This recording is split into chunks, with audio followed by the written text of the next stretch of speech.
We're live! Welcome, everyone, to the third edition of Don't Drink and Live, which is a funny name because that's exactly what we intend to do. This is the live stream where we write flash fiction. We write it live. We read it live. 2 10-minute sprints. That's all we get. You're going to get to see us put under the gun and find out exactly what we're made of. Let me introduce my co-host today. I've got in the upper right-hand corner, Books by Adrian. In the lower left, Barrett Laurie and Bethany Votaw.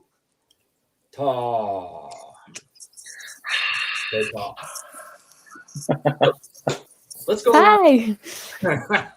Let's go around the horn and see what everybody's working on. Books by Adrian, how are you doing? Who are you? And what are you up to? What's up, everybody? Thank you for having me here, Kent. I'm so happy to join you guys today. Books by Adrian here. You can just call me Adrian, no need for the formalities. You can find all my stuff at booksbyadrian.com, where you can read a sample chapter, the prologue from my upcoming novel. I highly recommend that everybody go there and do that. You can read more sample chapters if you join my Patreon. Hint, hint, nudge, nudge. I've got some big stuff coming to my channel in March and April, including flash fiction contests and all kinds of cool stuff. But most importantly, we are doing live stream Sundays, 4 very notable ones, including 2 of the people in this very room right now. So if you go to Books by Adrian on YouTube, you can find all that stuff. And hey, follow me on Instagram and you know all that stuff. Do it. Wow, you're so professional. That was kind of intimidating. I've done this before. One of my newer friends, Barrett Laurie. Am I saying your last name right, Barrett? Yeah. Okay. Yeah. Like you, Laurie. Who recently interviewed me about my book, which makes me like him even more because he is nice about it. It was good. So, Barrett, please tell my audience a little bit about yourself because a lot of these people might not know you. Okay, well, so you can find me, Barrett Laurie, on all the socials and here on YouTube. I do videos about writing and reading, and I do some fun stuff occasionally, and I also talk about chronic illness. So if you happen to be one of those people, wander over to my channel, and hopefully I will entertain you for a spell. I'm not a self-published, I don't think. I'm going to try traditional publishing, but I love hanging out with my self-publishing people because I see a hybrid future in my future. So that's me. Awesome. Can you tell us a little bit about your work in progress? Well, my work in progress right now is my reader magnet. So I'm trying to find something to build my newsletter. So I'm working on a novella, which Bethany was inspiring me with her novella work because I was like, this is someone after my heart. So something short, not as intense as my project I'm about to query. So a little novella, magic story about some queer teens, which is my jam. Cool. Fun stuff. All right. Awesome. Bethany, no stranger to the Kent Sean YouTube channel, a regular fixture around these parts. She's just basically a bump in the... No, I'm just kidding. So, Bethany, tell us what's going on with you. I have a few projects happening. I am working on a short story collection that will be released in June sometime. Super excited about that. I'm excited for people to get their hands on it. It's going to be creepy, going to be strange, unsettling, all good things. And then Tracker releases in November. So that's super exciting. Finally, it's been a process. Mostly, I mean, this book has been done for like 8 months, but it's mostly just been my fear of like, I don't know what I should do with it. So it's like, okay, I have a date picked. It's November. It's going to happen. And yeah, sign up for my newsletter for some fun stuff. And excited to write more flash. I've been kind of editing that novella. It's a follow-up to Tracker, and I'm very excited to write new words because I like drafting way more than editing my own stuff. My favorite witch is here. Oh, Sako Toomey's here. Okay, let's say hello to the people that have showed up in the chat so far. We got Richard Holiday, always a good guy to have around. Sako Toomey, excellent writer. She participated in my last awe-inspiring, cup-destroying, pencil-snapping, pen-draining, head-balding, metaphor-mangling, sentence-chewing, cash-reward-reaping short story competition. Of doom! Great story. A really unusual way of presenting a magic system, kind of a gangster magic story. I really enjoyed it. Hopefully she'll be submitting again this time around for the new... Oh, God. It's really hard to say. You did this to yourself. You got to bring it. I know. I don't know how you It's your own fault. Yeah. Tries pursuing, emotion evoking, drama demolishing, simile scrambling, sinfully scintillating, awkwardly alliterating, trope repeating, terribly titled short story competition. There you go. Terribly titled is very, very accurate. Well, you know, if you do something, you have to top it. So it's Consider it topped. when I originally sat down to make it up, it was like 3 sentences long. And at some point, I'm like, dude, what are you doing? You're going to have to say this for months. So I decided not to do that. And I'd also like to say hi to Sylvie Minkin, who's been literally the first week I put up a YouTube video. I met Sylvie from Norway, and she's a good friend and a regular watcher. Norway. We also got Jared Simmons, who is a fantasy author just starting out and on his way to becoming a really good writer. This guy has taken the time to learn the structure and really, really hone his craft before he gets started. So really want to give a big shout out to Jared. Also, it wouldn't be a live stream without Sui. And that's Sui, my best friend. He represents her perfectly. Yep. I think it was Doom. It was just a quiet Doom. Oh, yeah. I missed one other amazing person. One of the Twisted 10, by the way. One of the awesome short story writers about to be featured in A Season of Darkness. When does that come out, Bethany? March 20th. A Season of Darkness, an anthology of creepy short stories. I might have a story in there. Bethany's probably got like 63 in there. 2. Other amazing authors involved. Well, okay. I think we got the introductions out of the way. Now let's talk about what exactly it is that we're here to do. Oh, I forgot to pimp my stuff. Yeah. Pimp away. Everybody knows. Anyway, so what we're going to do is we're going to talk about the rules because I like rules. Kind of a Philistine that way. Here we go. Rule number 1. No, I'm just kidding. So the way this works is I'm going to put it out to the chat, and you guys can tell me some prompts that we might be able to write our flash fiction about. So anything you can think of, a line, a phrase, a color, a situation, anything you would like to see your hosts write about. And then all of us, I'm going to set a timer, and we're going to take about 7 minutes to talk about it. 5 to 7 minutes. We've been doing 5. I'm thinking about giving us a little more time. About 7 minutes to talk about what we might write and how terrified we are that we have no idea what we're going to do. Then we will have 2 10-minute sprints, count 2, to write the entire thing. We'll take a short break between the first 10-minute sprint and the second in order to discuss what exactly we've accomplished and how we think we're going to get finished in time. You out there in the audience, please feel free to join along and write with us. And if you like, you can send your story into kentshawnauthor@gmail.com. And I or your host of choice will read your short story live. I don't know why you'd want to do that. You're all crazy. I'll throw up my email address when we're done. Here's the other rule. There's no editing. There's no fixing. Once you're finished, you send your story directly to me at kentshawnauthor@gmail.com. No time to go back over. No Grammarly. No spell check. Nothing. We want the raw, unfinished product. The uncut gem, if you will. The uncut, saggy. I'm going to stop. Doom! You have kids, Kent. I do have kids, several. And sometimes it seems like 4 because Bat James and Psychotic Cinderella kind of are different people. Make a presence. Which have tripled in size in 8 weeks, but that's okay. What did you expect from Hellhounds? I love my Hellhounds. There's going to be more coming from the Hellhounds soon before I go to Korea. I promise that. Okay. So here we go. First thing we got to do, guys, is we've got to come up with a topic or a prompt or something. And I really want to put out that Bethany misspelled author. I did. I redacted. I was trying to be helpful, but I got too excited. Okay. Bethany has issued a challenge to the chat and to the other hosts. Challenge, make it under 800 words. Okay. I'm speaking directly to Richard, but everybody else. But this is a true challenge for Richard. Since it is Don't Drink and Live, I'm just going to briefly say that I am enjoying right now a kind of basically a mineral water called Topo Chico and vodka with a little bit of lime in it. It's very good. But I also have my traditional shots, which I found out the hard way on the first Don't Drink and Live. This is 2 shots. Not 1 shot. Forewarned is forearmed. Anyway, so topics. Okay, who's got something? Richard Field's attacking right now, and you know what? I like violence.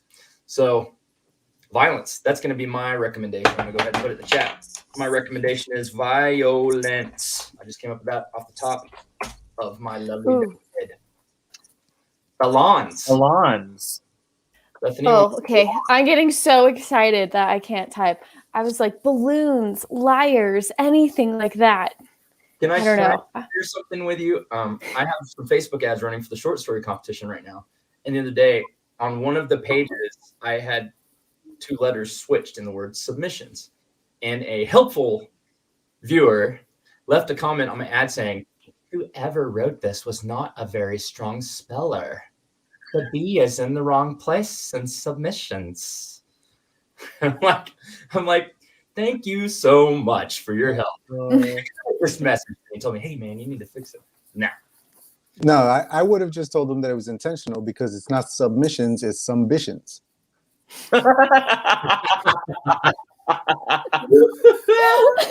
3 points for Adrian. Yep.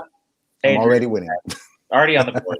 Now Don's giving me crap here because I have been doing 100 days no drinking. But I said at the outset that does not count. Don't drink in live. So don't give me a hard time, Don. No way. All right. All right. Yeah, I should probably qualify that I'm in the middle of like a sober month, so this is just coffee. And that's perfectly It's fine. drinking live, whatever. Water, coffee, tea, ginger beer, and whiskey, whatever. Kent recommended tea, but I'm Puerto Rican. We don't do tea. We do coffee. Well, I used to make fun of tea all the time and like blow tea up in my in my videos, and I got a lot of hate from my friends from the United Kingdom for that. So They think we're weird over here with our tea. Like we leave the bag in. They think that that's horrible. So I leave the bag in. Oh. You okay there? Okay, we have some recommendations here. Mine, of course. What do we got? Violence, Simple one. that face I'm making, and balloons from Bethany. Like Layer. liars. Oh my goodness, We today's are gonna be not rough. spelling Oh today. no. Oh no, I meant liars. Can't wait to read your story. Farming equipment. Violent farming equipment. Lemonade. Hmm. Okay. What are we going with here? I feel like there's something in the back of my brain trying to peek out, but I'm not sure what it is yet. That's psychopathy. That makes a lot of sense. I don't know. For some reason, I was thinking of like a retelling of like a fairy tale or a nursery rhyme, like some kind of like twisted take on a nursery rhyme or something like that. Twisted nursery rhyme. Okay. Okay. It That could be, might be the best one I've heard yet. it could be violent. There are some nursery rhymes. Are you Doesn't necessarily have to rhyme, just that Yeah. Mother Goose thing. Yeah. anything like that? Dinosaurs. Don said that for Bethany. She really wanted to write about old ladies and dinosaurs last time. I did, and I didn't. Instead, we wrote about superheroes, which it worked out. It was fine. I got a lot of emails with superhero flash fiction from last time because the topic was you meet your hero and they don't like you. Let me tell you, I have, and for some reason, Green Arrow. There's 4 stories about Green Arrow. Oh, He's wow. very popular. And the I shadow. guess. Oh. Puss in Boots. Okay, so should we just keep it broad and it can be any nursery rhyme, fairy tale, That's what I or was thinking. limerick, or Okay. limerick? Because Bethany will write a song again. That was hard. How did you do that fast? I don't know. When it comes to writing stories with grandmas in it, I tend to shine. So Naked old dinosaurs. not my proudest moment, but it works. Okay, around the world, I'm okay with this. What twisted version of a fairy tale or nursery rhyme? What do you think, Adrian? You good? I think that was my suggestion. That one? Sure. Let's do it. All right, Bethany. So what we're going to do now is we're going to take our 5 minutes and we're going to kind of formulate our plan. We can either discuss that out loud, which I like to do, or you can, hang on, let me share my screen, and I'm not going to screw this up this time. I swear. I'm trying to think of fairy tales. Can you guys give me examples? Like I'm drawing a blank. Well, let's see, like Little Red Riding Hood or Oh, okay. Cinderella or right, or that's fairy tales, aren't they? Does that count? Okay. Yeah, I think that counts. Yeah. Sleeping Beauty, any of those, tales. Got it. Okay. I'm just trying to think how I would tell it in 800 words, but I'll figure it out. This may be the night I start drinking again. You don't necessarily have to tell the whole story. Perhaps you're just focusing on one scene. Right. Okay. Hansel and Gretel, that's a good one. What did you say? Hansel and Gretel. Don just said it. Oh yeah, from okay, great. Like the Trail of Breadcrumbs, Right. Mine, the lady with the house, Candy House. Yeah. Wonder what else that could be instead of a candy house. What else? What's another fairy tale? Keep throwing them out. I keep thinking of like Aesop's fables, like the fox that tried to reach the bunch of grapes, but he couldn't reach it. Oh, you're like really literary about it. I was thinking Disney about it. Disney's pretty literary to me. I want to share my idea because I think I'm going to use it in my thing here. So, Books. You books. I'm so mad at you. Books. You books. Adrian is your middle name. First name, yeah. Okay. Was there one about a goose? Like I'm having like a. You're thinking of Mother Goose. Mother Goose, I think. You know the goose that laid the golden eggs.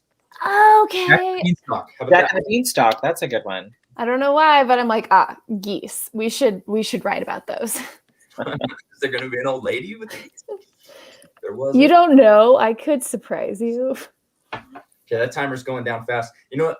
I always forget from each time we do this, like how panicked I start feeling towards the end of each sprint. I'm like, I have 100 words. I'm like, wait. Oh, Eva. Welcome. Our flash fiction topic for the night is twisted fairy tales. For anybody that just joined, world talking about some Pinocchio. Pinocchio's good. One wants the children to eat grandma, which might be right up Bethany's alley. I don't know why. I didn't want to be like this. It just happened. Okay. I think I need more alcohol because I have no idea what I'm right about. I like I always like Jack and the Beanstalk because he comes home with the beans and he's kind of put in the place of being like the idiot that ruined his family, but ends up getting the goose that lays the golden eggs and saving the day. It's a good one. Hello, Laura. How are you tonight? Welcome. We're about to write some flash fiction in 2 minutes and 22 seconds. I'm not ready yet. I think I have an idea already. I'm going to quickly jot it down so I don't forget it. Okay. I'm trying to think about the golden goose and how I can twist it up. It's This the right is a good one. not the talking time, or the talking time, not the writing time. Whatever I say, it's the opposite. Oh, Richard, are you going to be able to do it in under 800 words? Because I'm pretty sure you gave us like 3,000 words of Flash last time, and That's not Flash. that's not Flash. That's a novella. No, Richard's good friend. We can pick on him all we want. It's okay. Is Cinderella's a fairy tale, right? Sure. Yeah. Okay. Totally. You're really going to twist that one, huh?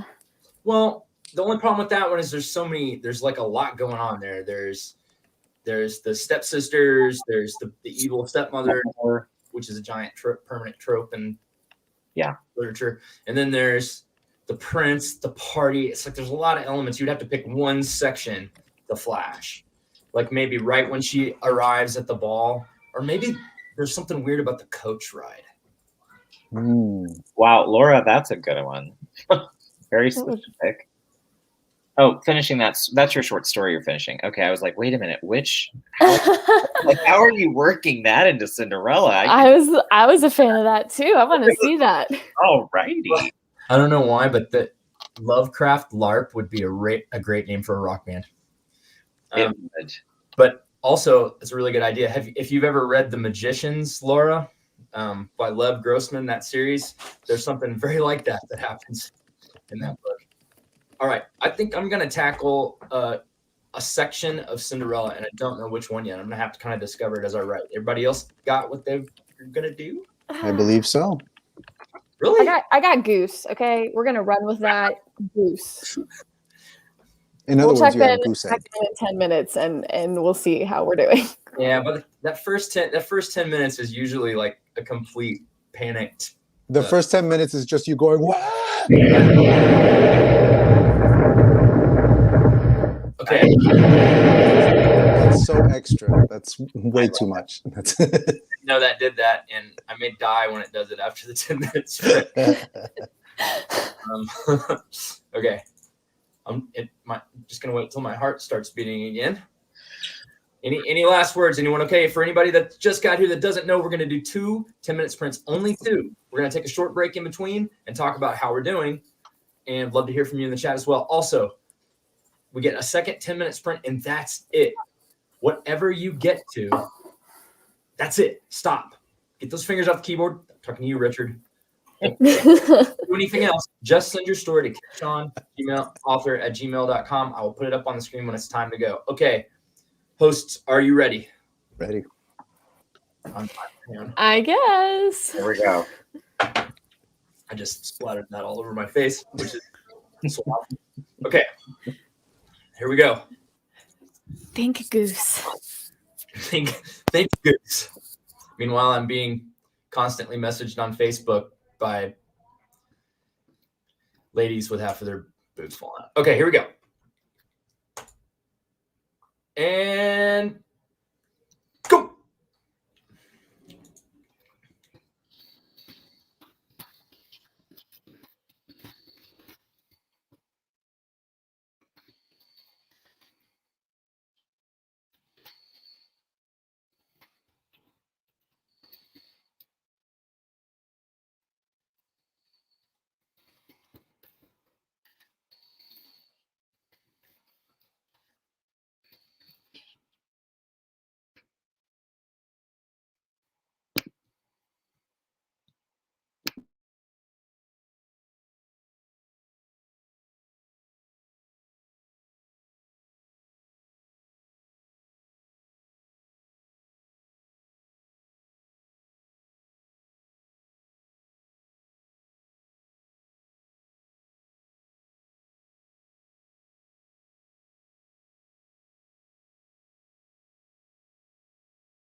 Looks like time is up already.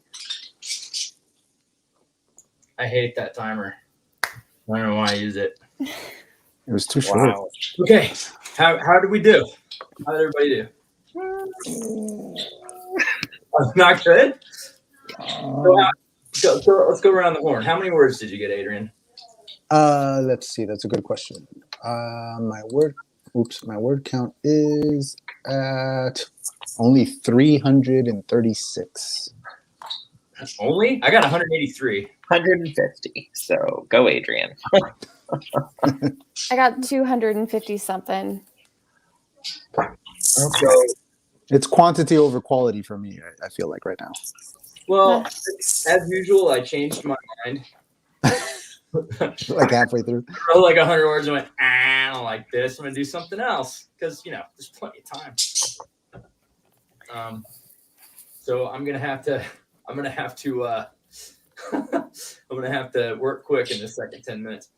All right, let's see what everybody else got. Richard got 409 words in his imagination. Don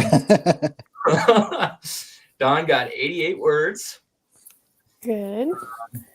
Laura, 257. Solid. Who else out there? Anybody else writing along with us?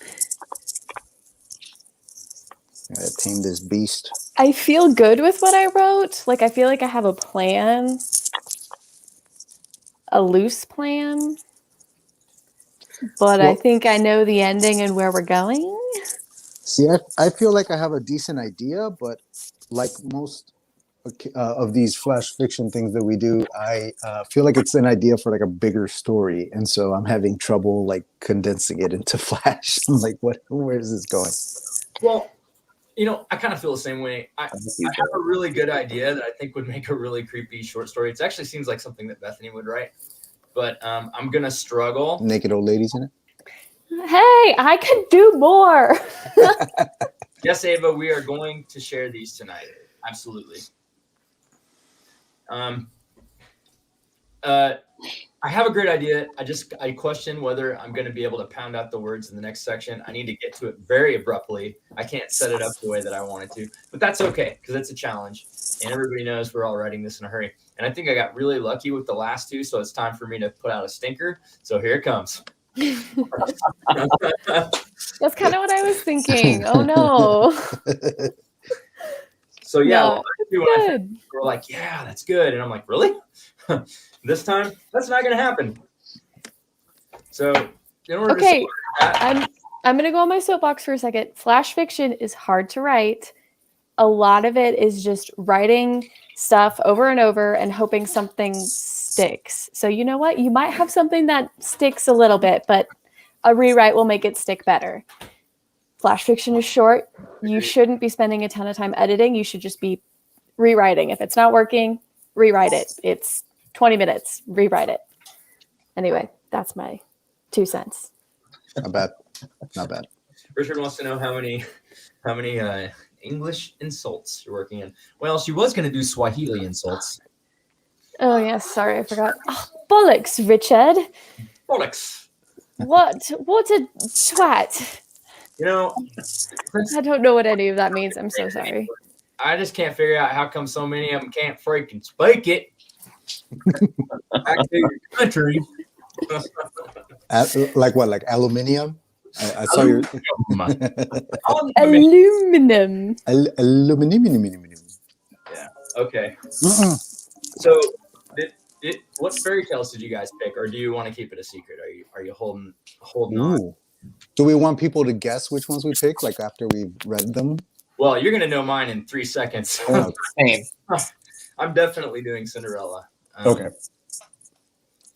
I'll do it. I went with the Pied Piper. Oh, lots you could. Ooh, creepy. I like it. Thanks. I like that. Okay, I did Little Red Riding Hood. Oh, really? See, Also creepy. there's always something like slightly sinister about some of the fairy tales because you notice they're all children in danger. Mm-hmm. Always.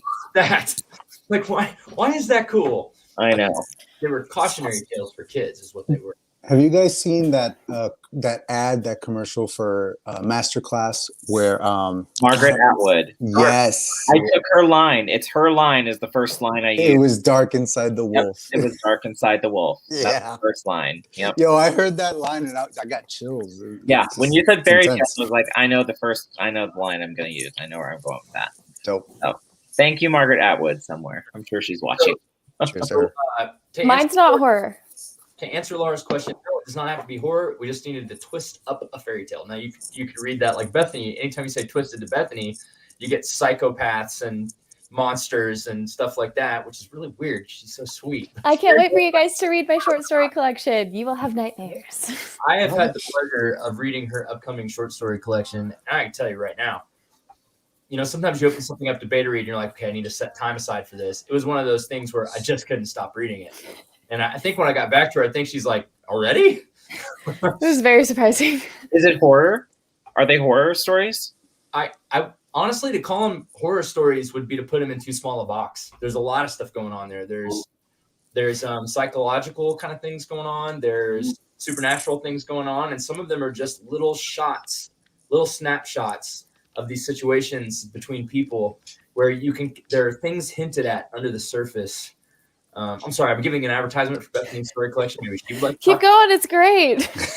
So I think that one of my recommendations for the name, which she didn't take, but one of my recommendations for the names was All the Things Beneath, because for her, it's like there's always like something under the kind of mundane thing that's going on that ends up being either horrifying, surprising, and sometimes beautiful. So I'll let you arc read, Barrett. You have a way of reviewing. I'll send you a copy. Yeah, definitely. And Kent, you totally named the collection. I just chose the other name you came up with.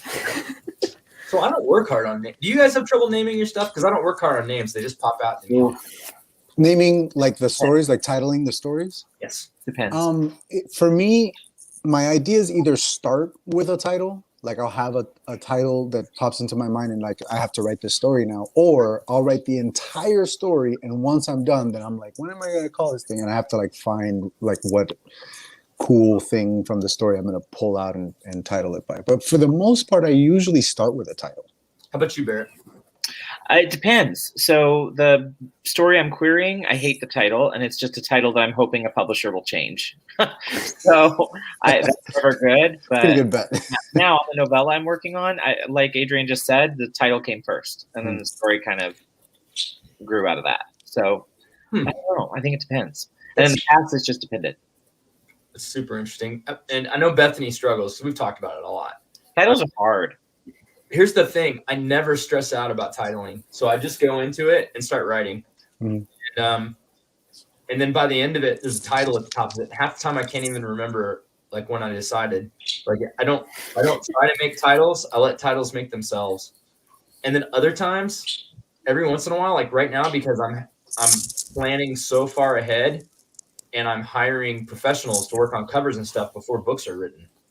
So I'm having to trust my instincts and kind of take chances. So I just titled the next two books in my Millennium Tower series off the top of my head without knowing what the stories are going to be about. And then I wrote the second story and then the third story. And then I just, sometimes if you're a creative person, if you just trust yourself and just let it fly. Also, I've been drinking, so I probably do all my bullshit right now. But you just let your mind go where it wants and trust it. And I think that I've had a lot of good results doing that. I get stuff like creepy mother-in-law story, fix this later, and then like I never do. Things are fine. It's fine. Why do I write short stories when you have to come up with 16 titles instead of just one overall title? I don't know. When I decided to announce the title of my work in progress, the novel I'm writing, I made a point to like sit down that day and decide on the titles for the second and third book in the series as well, so as to create an arc in the titles in addition to the arcs inside the books. You know what I mean? So like the titles flow together purposefully that way. So like I needed to make sure that was done first before I told anybody the first title. Like the titles are really important to me. I want to talk about that more towards the end of the stream, guys, when we kind of degenerate into chit chat. But let's get to the next sprint because Barrett's going to have to go soon. Yeah. I'm going to set up the timer right now. Okay. We're going to go 10 minutes. And let's get these puppies done. And we're going to let Barrett read his story first. No pressure. It's supposed to be fun. I'm happy to read anybody's stories if they're uncomfortable reading them. And that goes with people in the audience too. Or you can pick your favorite host to read. All right. I'm going to share my screen. We're going to check out the timer. I can hear my son out there. It's also known as Bat James. Bat James. Okay, can you see my timer? Yay. Okay, ready? On your mark, get set, right.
Hey, so I don't want to be like a wet blanket, but someone should hit go on the timer.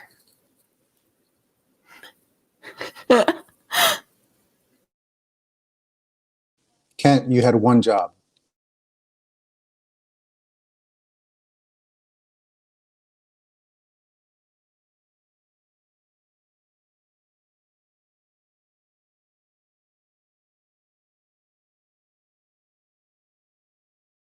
Sorry.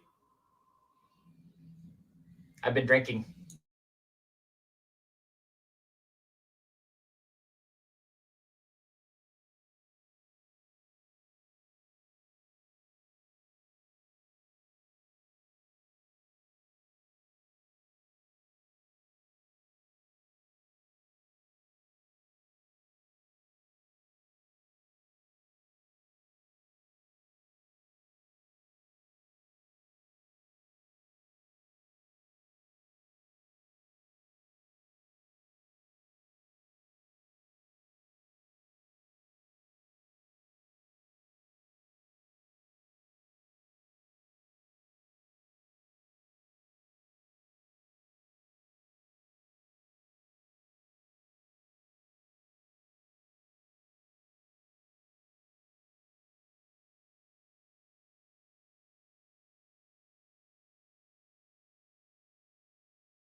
Happens fast, don't it? Sure Too does. fast. We probably actually got a fast. little extra time because I forgot the. Still not enough. It's never enough, man. Okay, so I'm going to put my email address up on the screen right now.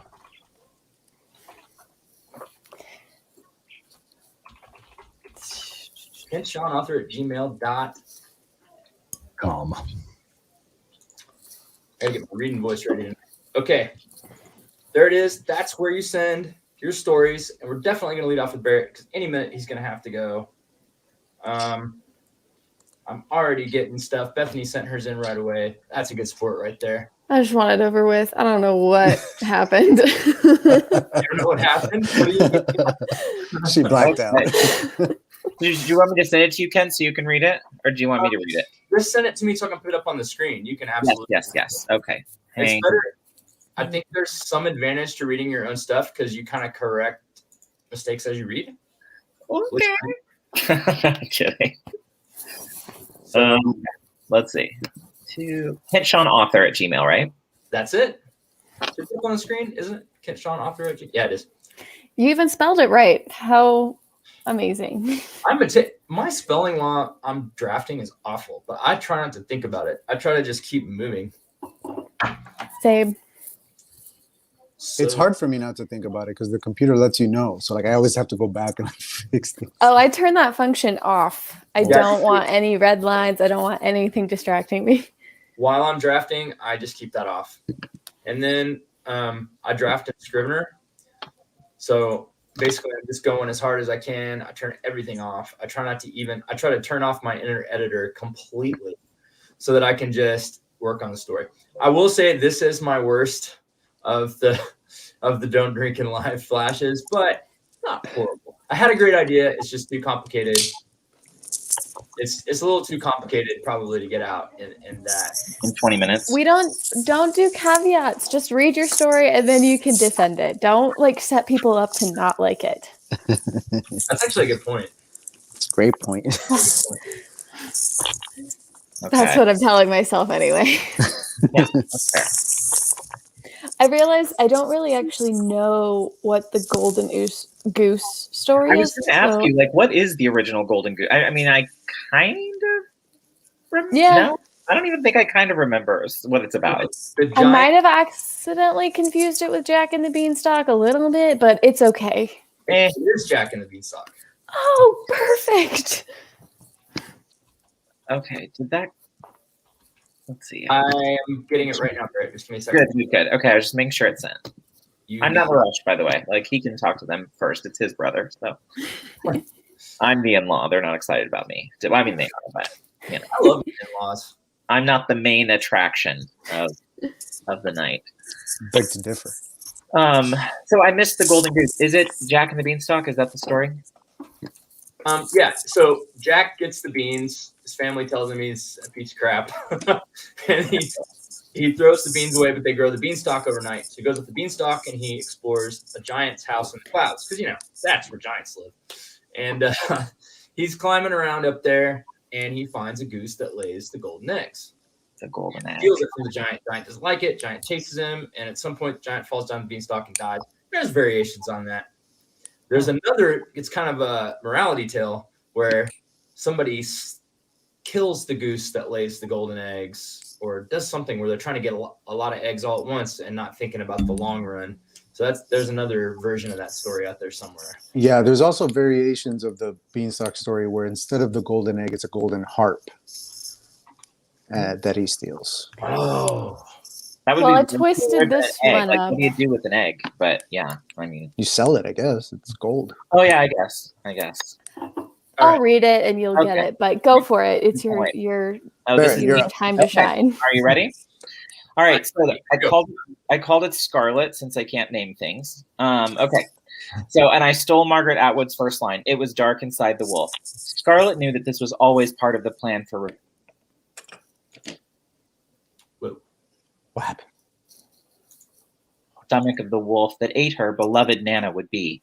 For some reason, she didn't think through how much energy it would take to reposition herself to reach the dagger hidden just inside her boot. The wolf was running, hopefully back to her lair. Scarlet's goal here was to wait until she knew the wolf was back with her pack and resting. Then she would strike. The pack had been terrorizing her village for months and had cost too many lives. After what felt like hours of movement, Scarlet felt the wolf settling down to rest. She could also hear muffled grunts and noises from other wolves, meaning she'd made it back to the lair. It was time to make her move. It was now or never. Scarlet stretched and reached for the dagger. Just when she was about to cry out in pain, she felt the snap break free and the knife lifted from its sheath.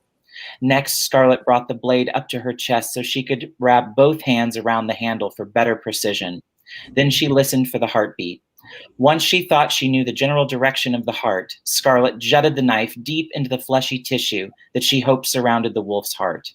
She pulled the knife down as hard as she could until she had ripped open a hole wide enough for her to climb through. The wolf shook as it lay dying. Scarlet hoped her eyes would adjust quickly so she could see the other wolves that she would need to attack before they discovered that she'd killed one of their own. Once her eyes had adjusted, she gasped. All she saw was a litter of pups. This couldn't be. The wolf pups wandered over to their mother and whimpered next to her. Scarlet was furious. The huntsman had lied to her. He had claimed that it must be a pack of wolves terrorizing their village. I see our plan worked, the huntsman said from behind Scarlet. I killed their mother. Without her, they'll die, Scarlet said through tears. But if you kill them now, they won't grow up to continue the cycle of terror on your people, the huntsman replied. Scarlet heard nothing but the cries of the pups as she walked dazed from the lair. Was she really any better than the wolf? Damn, that was good. So That's a mic drop. That's what I can do in 400 words. Sorry, That's y'all. a mic drop, bro. That's a mic drop. Walk away. Barrett, dark All right. and sinister. It was a little dark, so that shows you inside my head. Big fan. Golf clap, brother. Golf clap. Thank you. Okay, that's what I got. Oh. That's it. I'm impressed, man. So can you tell us, like, what were you thinking as you were writing that? Like, was it? Were you only had 150 words of that? It all came that second half. Like, it all hit me at the second half. I didn't know where I was going, and then all of a sudden I thought, what if when she gets back and she kills the wolf, she realizes that there's no other wolves? She just killed some babies' mamas. So anyway, it just kind of fell out of my dark and depraved brain. I love it. Man, that was dark. I liked it. Oh, that's one of those stories that like you'll be thinking about later, and you're like, oh no. Right, like who's the bad guy after all? Yeah. So let's look at some of your accolades here. Barrett, how dare you? Wait, how dare you? Yeah, that's all caps. She's screaming. In her normal Shakespearean commentary, holy shitballs. That's just rude. Oofed. We'll have fun following that. Awesome. Bravo. From Colin Clark. I didn't know that. Hey! There's an amazing writer right there and one of the judges of the contest title I already told you. What was that title again? So talented. Finger snaps. It was Ava, you need to describe to us which type of snap this is. There are many different kinds of snaps. There is 3 snaps in a circle. That's my favorite. There is a Z formation. Oh, I forgot about the Z. Okay, that was awesome from Don White. Thank you, John White. Rude. Most people don't That's like my favorite. your puppy slaughtering. That's okay. Clap from Laura. And moral ambiguity. Really good. So Thank you. we can just know that Richard likes moral ambiguity. Have you ever written Flash before? Absolutely not. Good job. I'm Excellent. impressed. I've watched you all do this though 2 or 3 times now, right? So I've watched you all and like vicariously lived through you, but I've not done it myself. It's not easy. I'm very impressed. It was very nice. It's really hard. Next time I want to drink. So I'm going to drink next time. Yeah, me too. I think mine would have been Not better. helping me. The drinking aspect of this does not help me at all. I usually drive so much faster. Every time we do this, I ride it like a quarter speed. Yeah. Like I think what the drinking does is take away my fear. You know what I mean? Like I'll just like write whatever. And It takes away my cognitive ability. I feel that. All right. Okay, let's do another one. Yes. So, and we still got Barrett, so I'm super happy. I am going to put up a guest here. Laura Nettles has never put anything on the screen with us here, so I am going to put hers up next. Laura, who do you want to read your story? You must tell us. It's a good idea to alternate. I am like so that. One curious of ours, one what of theirs. stories everyone chose to kind Me of too. mess around with. Ugh. Fun idea, like the fairy tale. That was a good one, Adrian. Yeah. Thank you. Yeah, it was hard at first though, because I felt a little overwhelmed with ideas that were half baked, but I liked it. I'm excited about the golden goose now. Don't be too excited. Okay, I'm pulling her story up. I'm going to throw it in Word instead of putting her email address splashed across the... Oh, Bethany can read, she said. Huh? Oh, okay. Okay, so here we go. I'm going to put it up on the screen for Bethany. I think that's how you pronounce her name, Bethany. It's Yes. Betania. Betania. I put in Perfect. in the acknowledgments of my story collection coming out in March. I said, after all the help that you've given me, I really have to learn to pronounce your last name. Votaw. Let me tell you guys something before we do this next story. I honestly don't know where I'd be as a writer right now if it wasn't for Bethany Votaw.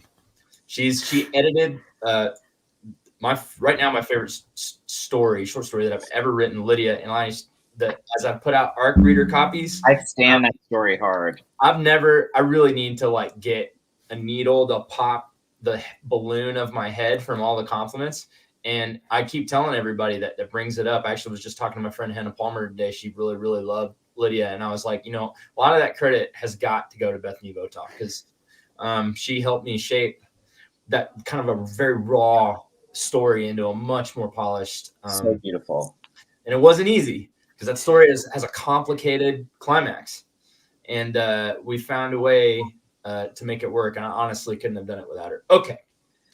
That's enough. I needed to get some of the air out of my balloon head and get it into Bethany's. Well, let me put a little bit back into both of your heads, because when I saw your ad for your short story book, the very first one is Lydia that you talk about. And from the very first moment you start talking about that one, I was like, I need to read that story right now. I can't wait to read Lydia. And then I saw Barrett's review, and that was also his. And now knowing that it was your favorite of the ones that you wrote, I can't wait to read that story, man. That sounds awesome. Like, it's so good. I can't wait. It's not just my favorite of the collection. It's my favorite of my life. Wow. And the reason for that is it's a milestone in so many ways. We can talk about that more later, but we want to get to Laura Nettles' story. Let's do it.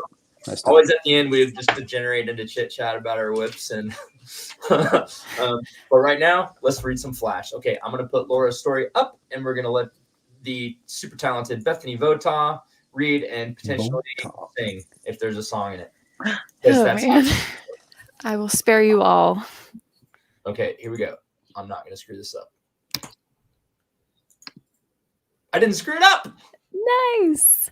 Take it away. Dress Seams by Laura Nettles. The magic dust faded down as the gown finished its transformation, its gossamer layers more intricate than the night sky. Beyond the fence, a dressmaker was passing. The shimmering glow had attracted his attention, and he now beheld the most beautiful dress he had ever seen. "Ma'am," he cried out, "please, ma'am, may I study your dress?" If he could incorporate some of the techniques utilized in the design, his honor would be restored, and he would once again be the head dressmaker for the queen. Cinderella looked over the poor man. His clothes were a little better than her own had been a minute before. Her heart went out to him. "I'm on my way to the ball, but you can study while in the carriage." The man leapt over the hedge and kissed her hand. "Dear madam, you will be my redemption yet." Together they climbed into the gilded carriage, escorted by the footmen that had once been mice. Their own uniforms glinted in the moonlight, catching the dressmaker's eyes, but he focused more on the blue perfection in front of him. Go ahead, study away, Cinderella said, holding her arms out so he could get a better view of the inseams. The older man pulled out his glasses and began his inspection. It was full of mutterings of ingenious and simply splendid.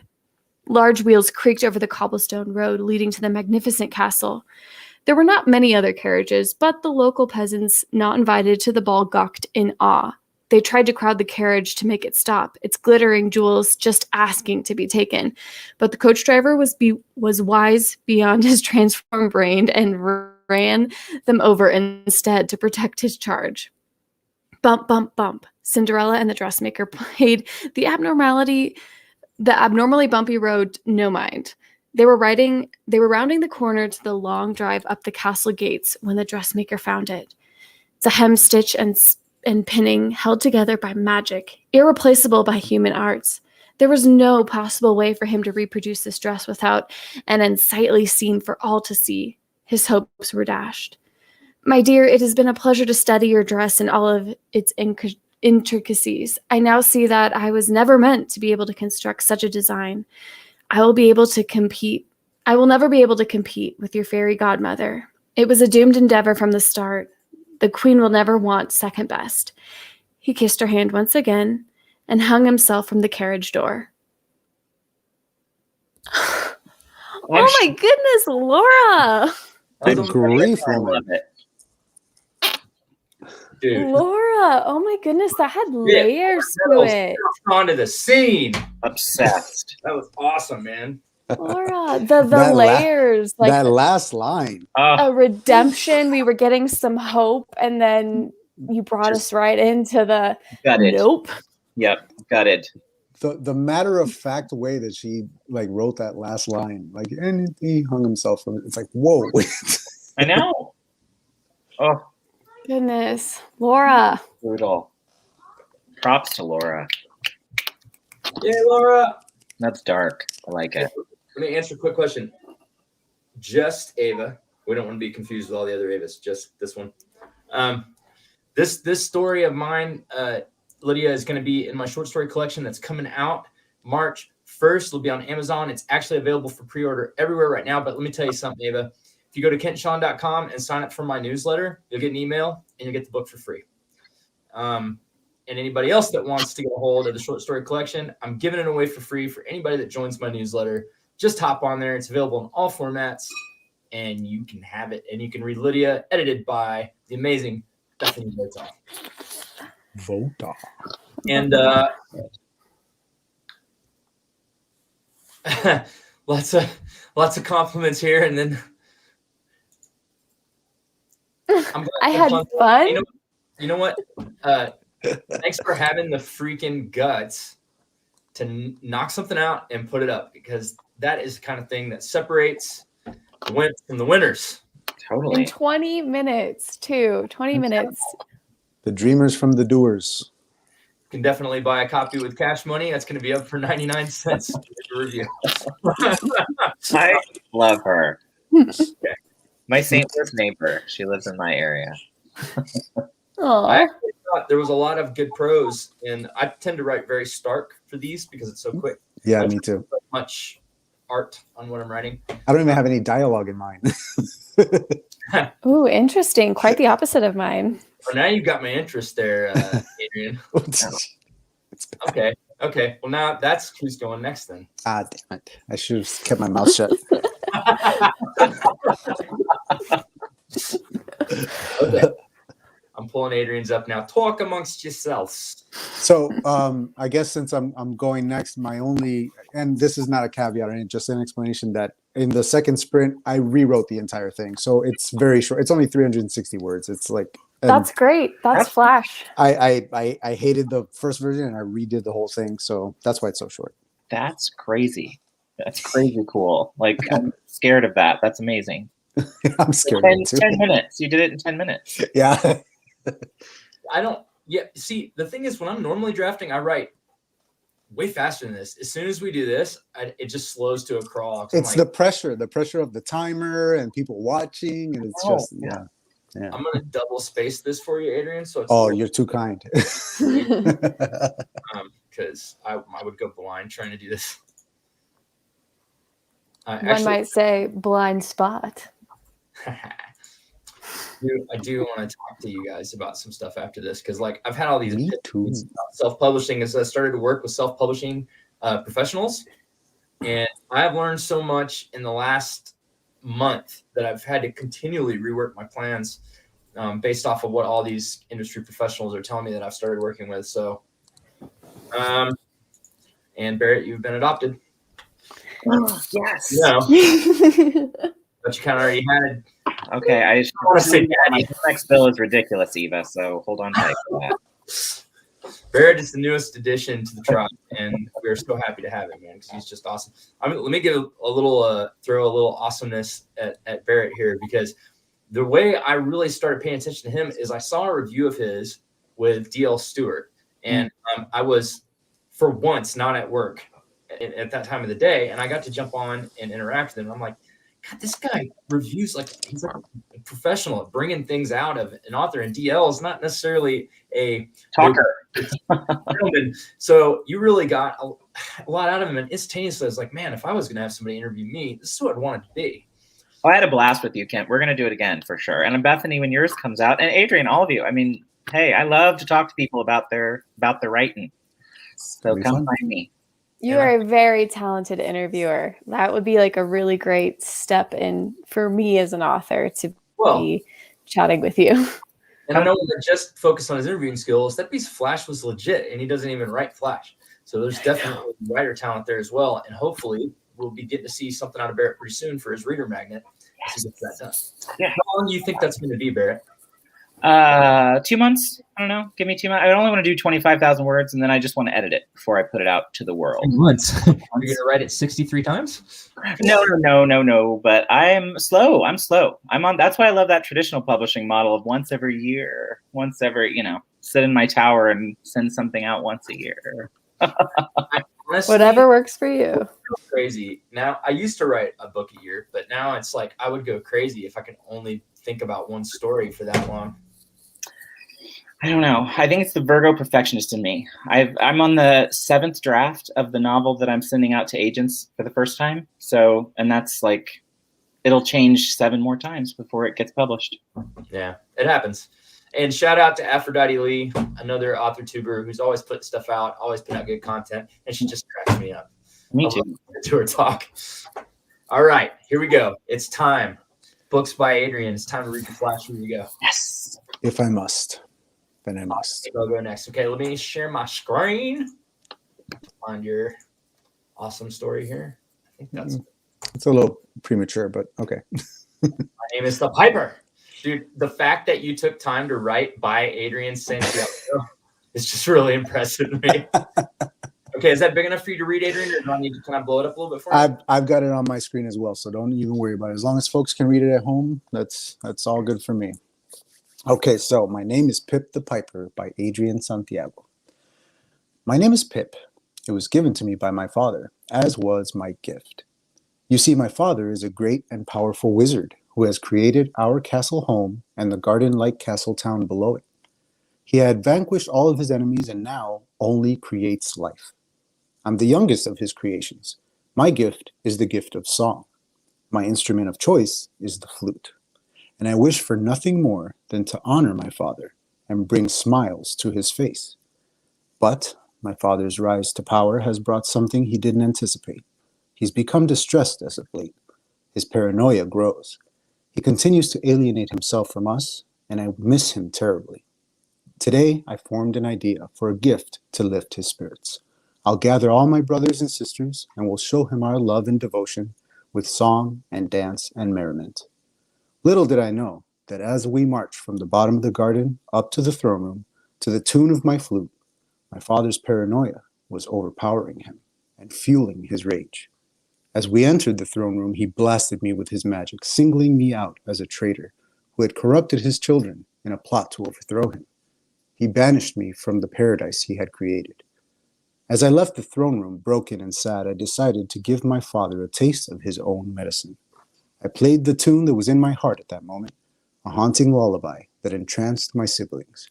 I created the betrayal father had feared. Into their hearts I poured my anger and pain.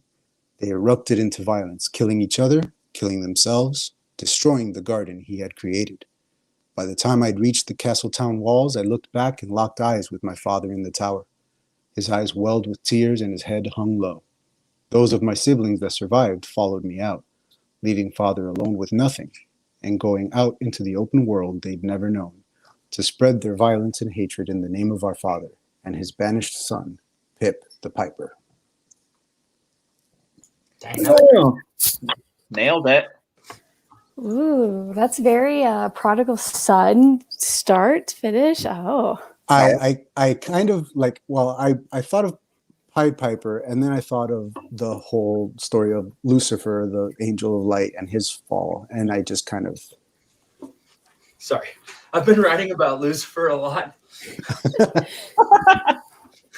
that was a little strange to rejoice So in the sound of Lucifer's Lucifer. one of the main characters in the Millennium Tower series, and I think about Lucifer all the time. Things only an author can say. Yeah. Okay. That tone from you, like the last one you wrote for us was actually about a girl saving somebody's life by flashing someone. I remember. What a shift in tone, man. Well, this is very bare bones. You know, I'd love to have dialogue and prose and stuff, but I just had to get the... I thought you had great prose in that. I thought that was really beautiful. Thank you. You're too kind. Thank Way you. to kill people. Hey, That's what it's all about. like the stream more than once. Yeah. I liked your slow build of like, this is who I am because of my father. He named me. Oh, wait, things are getting more intense. But it was still a very calm, mellow prose, but you could still get that like slight rising tension happening. And then we get that ending. That was very, very good. Oh, Yeah. thank you. You guys. Let me just say, I had the privilege of reading the first three chapters of Adrian's books. And it's... Have you read that many already? I didn't know you were that far through. I just sent you like little notes on the first chapter. Okay. Like, it's not really beta reading yet. I didn't feel like I wanted to. Yeah. But yeah, I read them, and I've been beta reading a lot lately. And let me tell you, man, you're on to something. And it's not just that, but it doesn't read like a first novel. So after I give you that compliment, I'm going to put a lot of pressure on you. You need to finish the thing.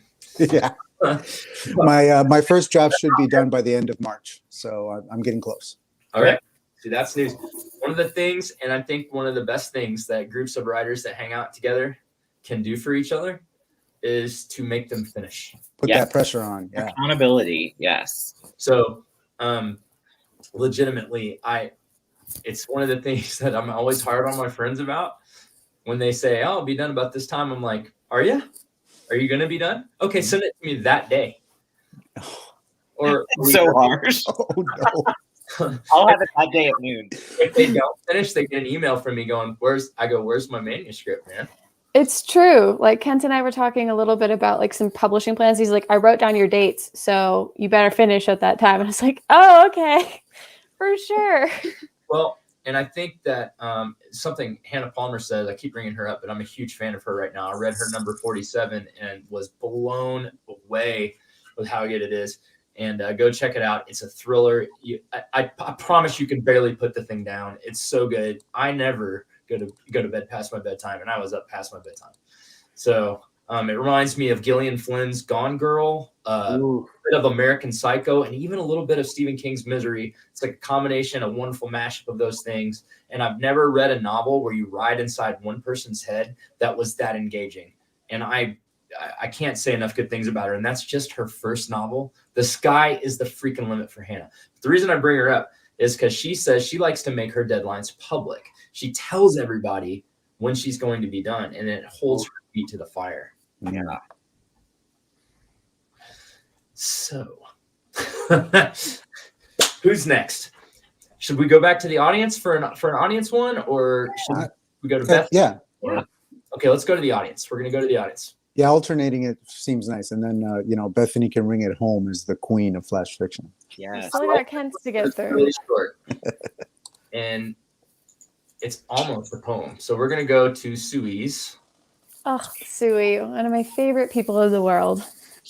Let me just tell you, if you want to have some fun, you need to hang out with Suey. All right, I'm bringing it up right now. Talk amongst yourselves. Talk with Shell. And the beauty with flash fiction is like you can rewrite it so many times, but you can't really like, I don't know. I have a lot of flash fiction in my upcoming collection, but it really does nothing for the word count. Like that's the thing. It's like, oh, it's a beautiful, beautiful, great story, but it's like just like a one page in this book. And so it's like, I don't know, kind of weird. I get hung up on word count sometimes. In your collection? I have a couple in my collection. I think 4 in my short story collection. I don't have enough to make just like a full collection of flash fiction, but they fit with the general theme. So it's like, oh, these are great spacers between someone. How do you come up with your plots? Just a lot of interaction with people. I like watching people and then taking like that small interaction. Like you'll see in this flash fiction, kind of what I mean. Okay. All right, somebody. I'm trying to talk somebody that just sent me their flash into allowing me to read it. They said it's for my eyes only. I read 5 sentences and damn. So everybody say, I'm not going to say their name because they're a lurker. Everybody say, please let us read it. Ready? 1, 2, 3. Please let us read it. That was terrible. Please let us read it. I showed you mine. We needed to rehearse before we I showed you mine. Now show me yours. That's right. It's only fair. It's only fair. Okay. Suey, who do you want to read your story? Tell me, Suey. Tell me. Speak to me.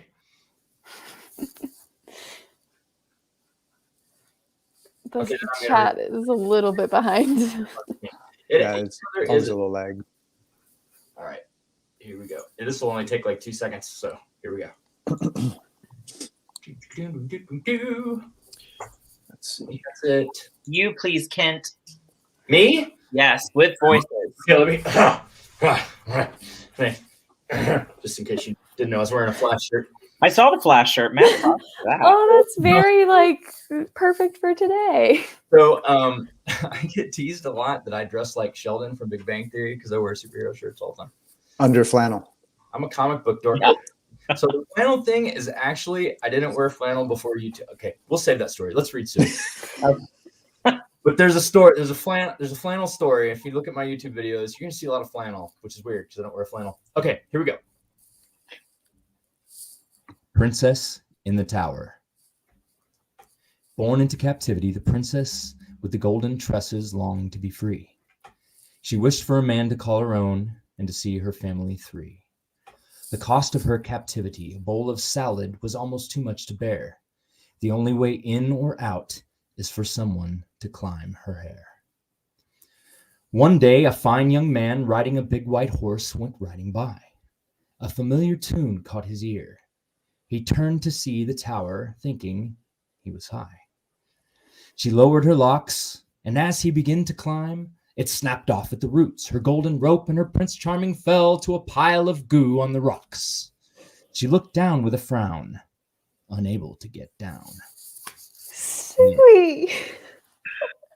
She's my new favorite. It rhymes.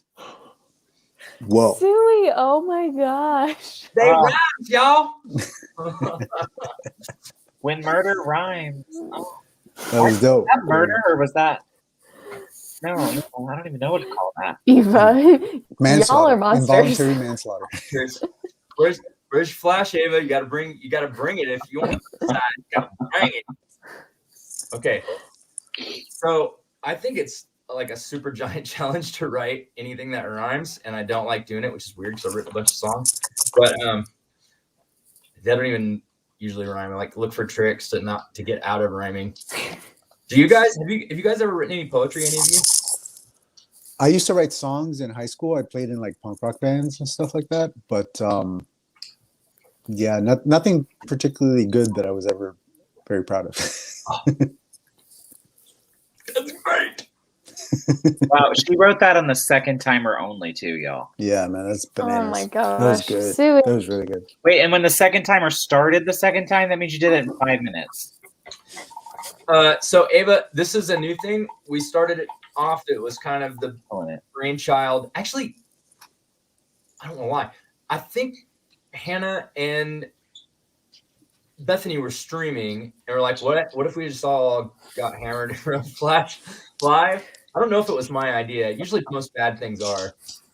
Well, Hannah and I were talking about it. It was when we did like the UK-US snack swap, and we were just like chatting and having fun. And we're like, oh, we need to do like a drink swap. And then Kent was like, let's write Flash publicly while we're all intoxicated. And we're like, that sounds like a bad idea. Sign us up. And thus this was born.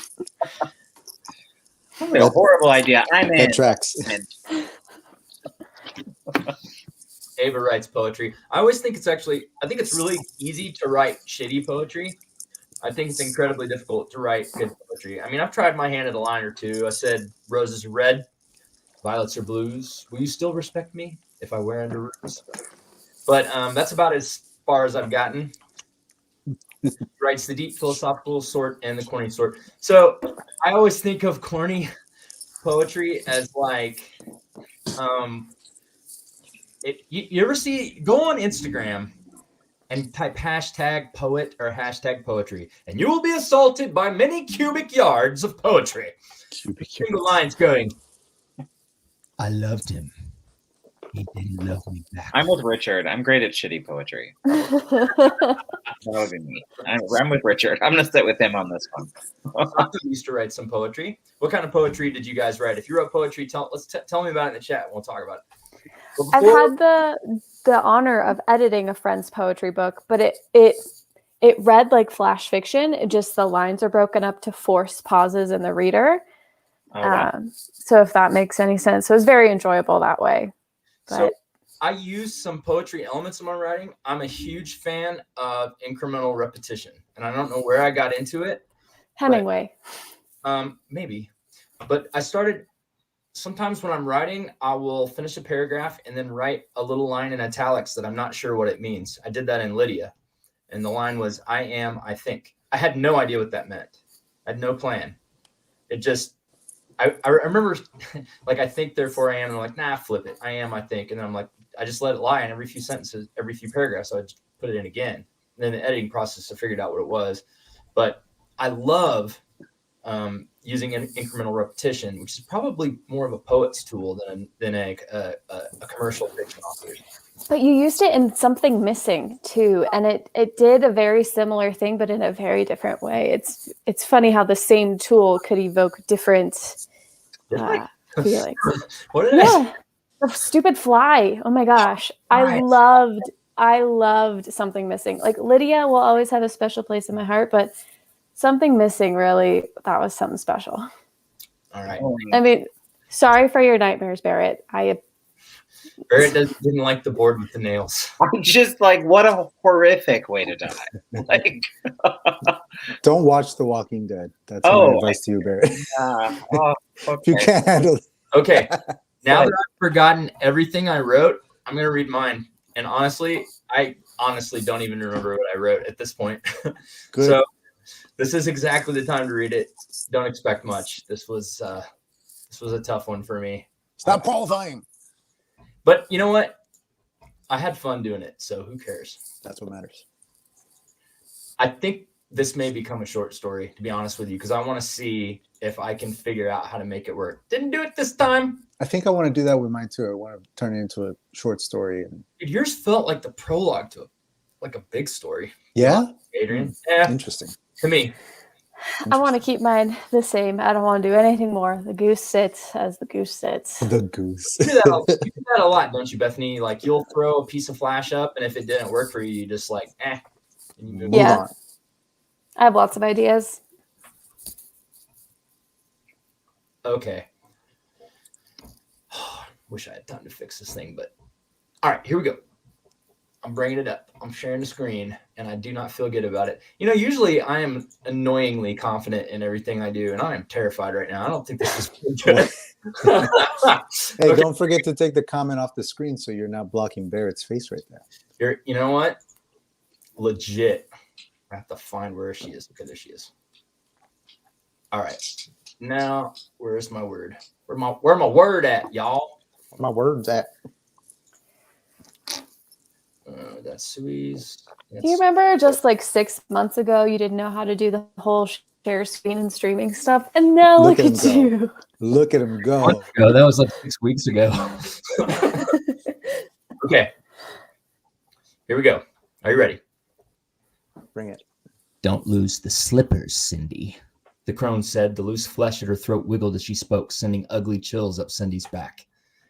Cindy did not want to appear ungrateful. She ran her hands over her new curves, no longer the bag of bones in a sack of a dress. Her fingertips tingled as they passed over her hips. She resisted the urge to cup the supple breast that rose and fell with each breath, hiding the washboard of ribs she'd always hid behind high-necked blouses and sweaters. It's all in the slippers, the magic. It holds the enchantment together. Without it, this new body will disappear. You think I have a chance now? With him?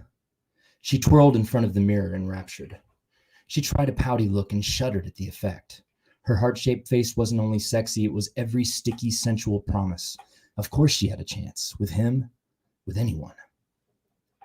The sounds of the party washed over her like a wave. The throbbing bass and writhing bodies were a living organism.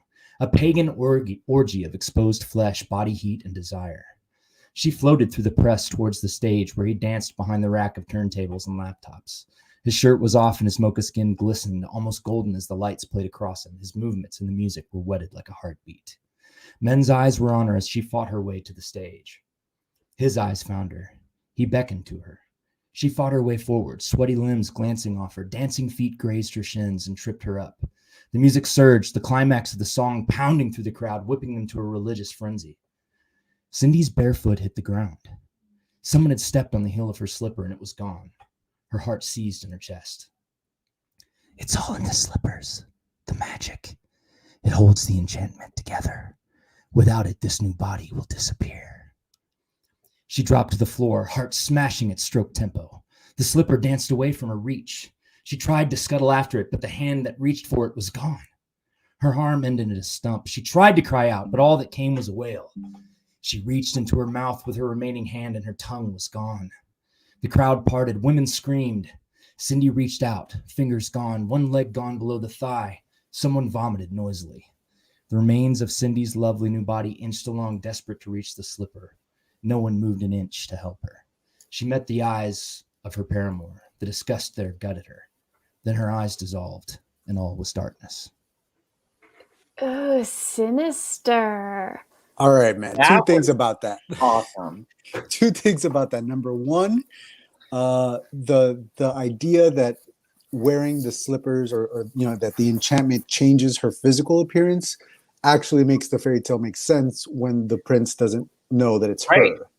That's brilliant. That's a great idea. That's really smart. And secondly, towards the end when she starts coming apart, that just it brought images of that movie Looper, if you guys have ever seen it, where that's where I got it. That's 100% where I got it. Boom. Losing his hand, he's reaching for the fence, and his foot just. Yeah, as the closer he gets, the less body parts he has until he's just 100%. That's where I got it. Brilliant, love it. I know you say like prose isn't your main like strength, but I feel like that whole thing kind of depended on some very descriptive prose and sensory details. It was the like alliteration with like the sticky something. I was like, oh, okay. It's so weird that you say that about yourself, Kent, because I find your prose to be the strongest thing about your writing. The way that you like the words just flow, man. It's really nice. Well, the thing is, I guess I'm less confident in it because I haven't worked at it very hard. So, I mean, you guys all from talking to me that I've spent most of my time as a writer trying to understand the difference between good stories and bad stories, and like really treating it like a job to understand story structure, like the shapes of story. So I hadn't concentrated on prose. So I think that's why maybe I'm less confident with it, because I haven't really spent a lot of time trying to learn that art, So sometimes I'm blown away by single lines from people like Bethany and Hannah and others and I saw some of that too in your stuff, Adrian. And oh, thank you. I don't, I don't see it in my own stuff, and I think that everybody's a little bit word blind to their own stuff. 100%. Yeah, absolutely. But you have great prose.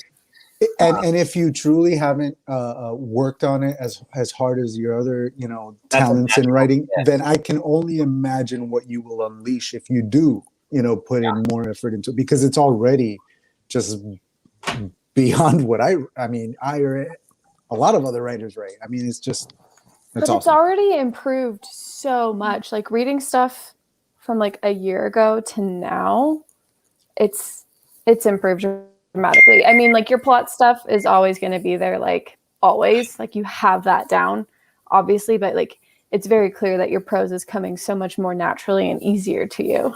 Yeah. Okay, y'all got to stop right now because no, thank you very much. I'm trying. I'm working at it really hard, but I think that I made the right move working hard about story structure first, because you can always work on the icing, but if you ain't got a cake, you got a problem.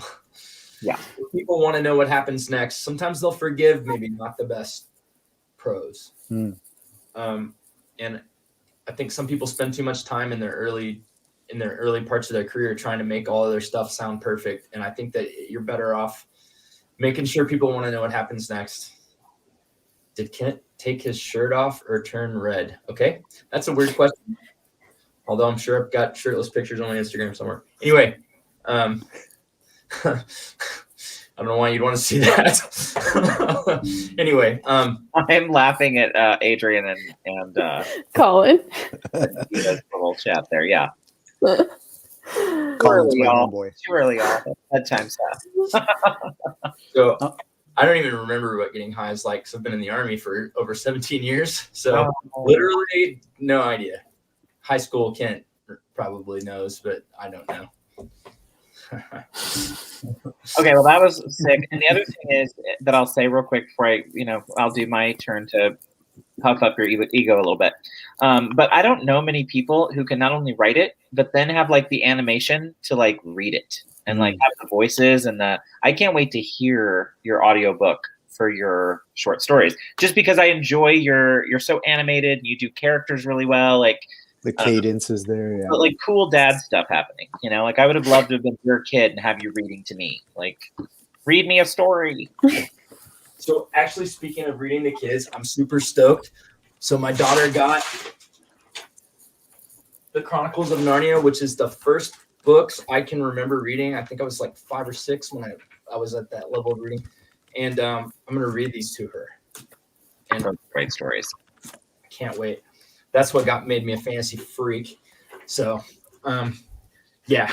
Thanks a lot. I am doing the audiobooks. I got a lot to learn. I'm taking advice from my good friend Don White, who's done some voiceover stuff and done some audiobook reading. A lot of people don't know that he's a voice actor. Oh, cool. Very talented. That's and awesome. I'm looking for advice from others to just really help me out my game, because I really have decided to make my whole writing business like in this office. Like everything I do is coming right out of here. Advertising, all that stuff. And, isn't that everybody's dream? Like it's just you. But it isn't just me. It's funny. The more I think about it now, it's kind of become like a little gang, like I don't write anything and I don't let Bethany read it first. Ever. Like I wouldn't even consider putting a piece of writing out that Bethany hadn't read. I really wouldn't. If she's too busy, I would probably change the publication date. And it's like getting like that with a lot of the friends that I've met here on AUTHORTUBE. And I think it's the real strength of AUTHORTUBE is meeting other writers trying to do the same thing you are, that really don't have famine thinking and are like, I want this other person to succeed just as much as I want myself to succeed. But there you go. I don't know where I'm going. I ramble when I drink. All right. It's time to read Bethany's Flash. I'm quite the opposite of you dark creatures. I tried to do something a little different. Oh, no murder? Wait a minute. Bethany didn't go dark with hers? I know. I was like, oh. I know. You'll see I'll read it. No caveats. We'll talk about it after. It's fine. It's fine. I wanted it to be like a true story as well, so we have more stories to get through here. So unlike Adrian's, mine is like, I think all of it is dialogue, and you'll see why, because I wanted to tell the story. It's a retelling. Someone's telling it, right? Right. And I want to talk about Goose, so we got a goose in there. Bethany, I'm going to double space you because this is going to be hard to read. Yeah, man. I'm excited. But I am excited for your audiobook. You do have a very animated voice, and it just adds a new level to it. I got to tell you, it's a lot harder than I was overconfident when I got started. It's a lot harder than I thought.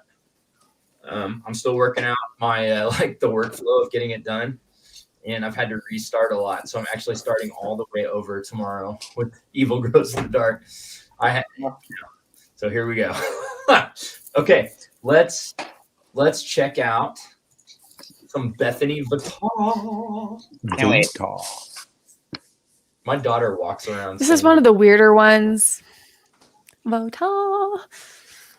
Yeah, this is one of the weirder ones, but we're going to make it work. You got it? Should I blow it up a little bit for you? Perfect. Okay, So great. the title is Zero Down. Kid, put the water gun back. I just got enough for the groceries, and that will put us over. I mean it. Don't cry. If you cry, we are heading straight to the car. Listen, I'll tell you a story while we're in line. But look, story in line or sit in the hot car. The kid put the plastic gun back on the shelf, but he still eyed the candy bars right at his level. Okay, a story, Gramps said. Okay, so this guy, he finds this goose wandering the woods. We don't have woods here, the kid said, getting dangerously close to the Kit Kat. I know that. This was olden times. The guy... I lost my spot. I know that. This was olden times. The guy was in the woods and he found a goose. I don't see what's so special about a goose. This one laid golden eggs. Real eggs made out of gold. A fortune, I tell you. He was a farmer, so he was kind of poor and tired all the time. Like you. Shut it, Gramps said. I'm telling a story. So the guy, he goes into town and he starts buying things. Bread, cheese, maybe a pack of cigs. I thought you said this was olden times, the kid asked. It was. There were cigs back then. And rye. Whatever. He goes and buys things and he pays with a golden egg. And then he goes to buy pants and shirts. And he has to wait a little while for the goose to lay another egg. But it comes out and everyone is happy. But he needed so many things and the shops were not exactly thrilled with waiting. So they just wanted a piece of the goose. It was magic. Right. So the shopkeepers try and nab the goose. Her feathers and some guys on the street pull at her leg. But the farmer needed the goose. He had no cash on him, you see, to pay for his stuff. But the people surrounded him, trying to take a piece of the goose that was not laying eggs fast enough. And soon people turned on the farmer, wanting a piece of him. Why? I don't know. They were mad. That doesn't make sense, the kid said. I know, but people don't make sense. This story doesn't make sense, the kid said. I'm not done yet. So the people attack the man for the goose and the ground starts to shake, okay? Shaking ground. And from the forest out walks this giant. Giants aren't real. Smart boy. Neither are gold-laying geese. Now let me finish. Where did the giant come from? I said the woods. Now listen. But from where in the woods? The kid asked, folding his arms over his chest. From a beanstalk, just a big one that went in the sky. I'll tell you that story on another meltdown day. So the giant can see everything. And he said to the man, hey, I'll help you get these buffoons off you, but I'm taking the goose with me. And the farmer says, okay, because he's tired of getting attacked. So the giant squashes the people with his giant foot and takes the goose from the farmer. And the farmer is really bummed about it. I mean, look, he has to go back to farming because he doesn't have those golden eggs no more. So he has to go find a better job, one that pays the bills with cash, and worrying about where the money would come from. It was a huge headache, and that's why you can't have a toy gun.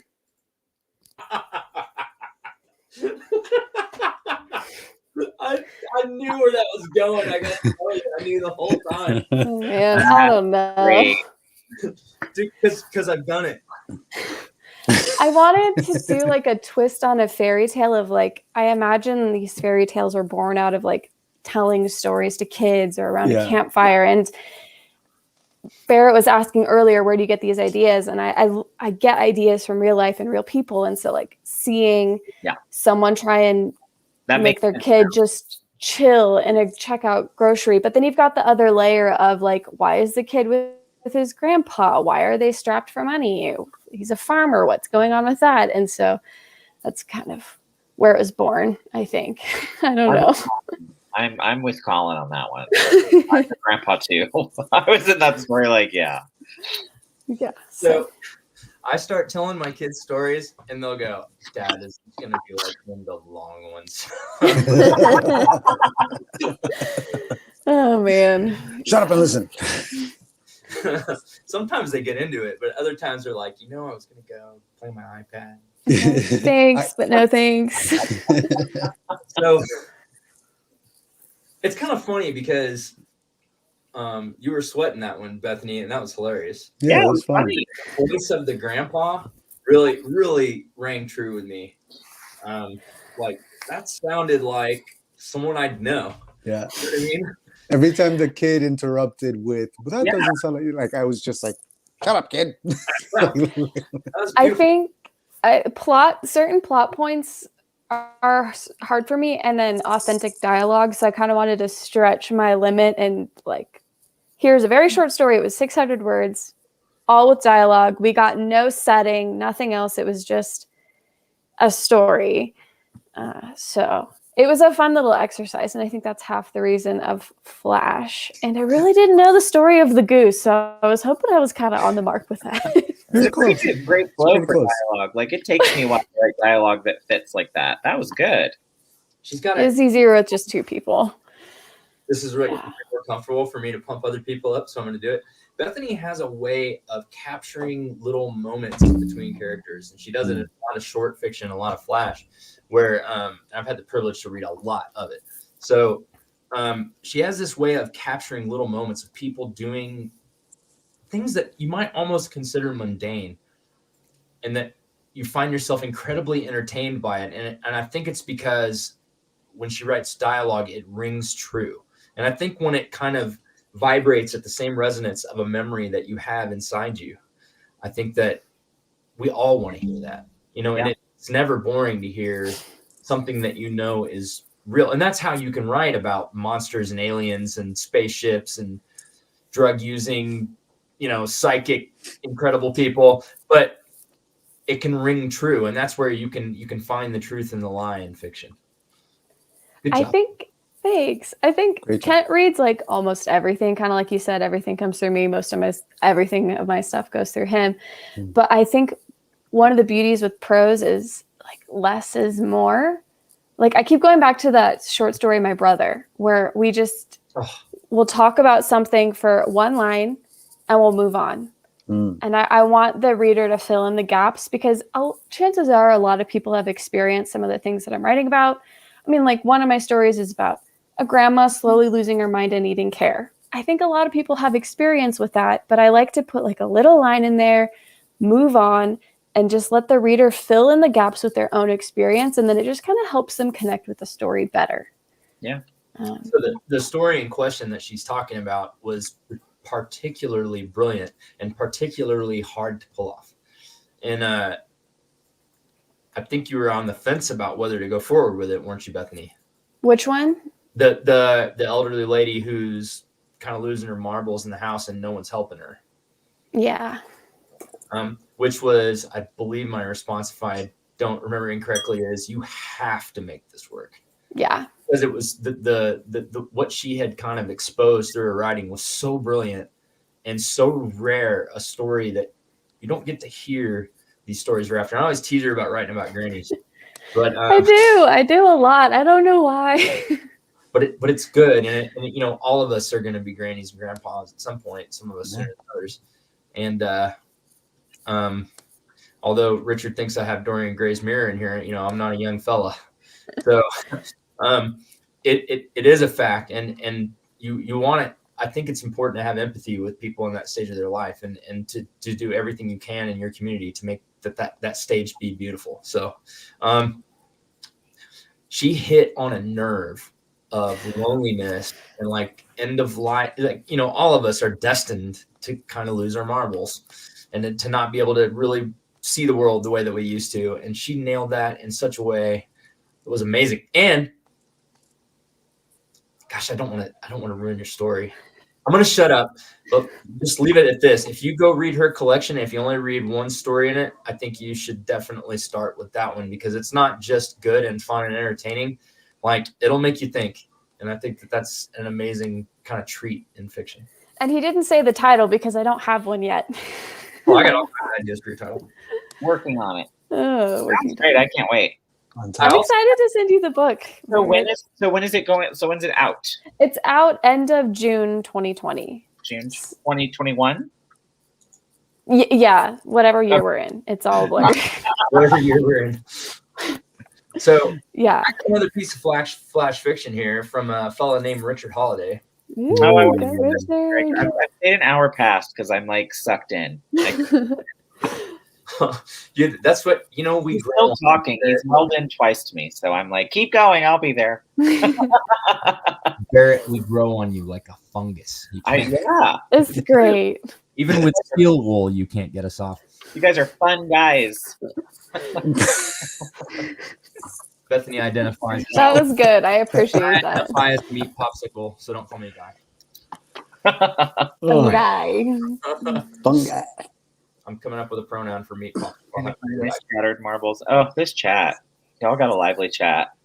Hey, some of these people in here that are just blithely kicking off little sentences are some amazing writers. Yeah. Did we convince the person to read the one you were trying to get? Because we can try that one more time. We'll say that again. Did we convince the person to read like I've been back and forth with them twice, and she's not fighting. Not budging. She's been around a long time. I'm not going to say her name. She's lurking. But I'm gonna go ahead and bring up Richard's story. Richard, do you have a preference for who reads your story? And while we wait for Richard to answer, I want to say unknown person that sent in a piece of flash for Kent's eyes only. Kent does not believe in flattery. So if he says you have something, you have something. So you should take that with no grains of salt. He says what he says, and he means what he says. Bethany reads it. Yay! I love it. Richard just likes to torture me. Oh, get out, Richard. Bethany, Queen of the Discord. I literally just set the Discord up and was like, hey, let's talk. And then it's taken a life of its own. And it's great. I forgot to check it after You want to joke around about sending me writing, you need to send me writing then. Don't just joke. Send me some stuff, Ava. We know you do writing. We know it. I can tell from that wry look on your face that there are all kinds of amazing things lurking behind up in this area here. All right. I actually don't know Ava very well, but I see her a lot. And so hopefully Me too. I'm a regular member of the gang, and we can bring her out into the light. Corrupt her slowly. I mean, become friends with. She said in the chat that she's already a grandma, which blows me away. I didn't think, she looks so young in her photo. All right. She is not anybody's grandma. Guaranteed. All right. Okay. Here we go. Or maybe she is. I mean, I don't know anything. Yeah. How would you know? I literally know no things. Okay, I'm going to double space Richard for us here real quick so Bethany doesn't break her eyeballs. This is drink number 2 or 3. I don't know. Malachi's been bartending, so. Hey, get the guy to stick his face on here, man. They want to see your face, sweets. So Bethany's husband, Malachi, who puts up with all this nonsense in his home all the time. I'm obsessed with that name. Yeah, hell of a cool name. He's a great guy.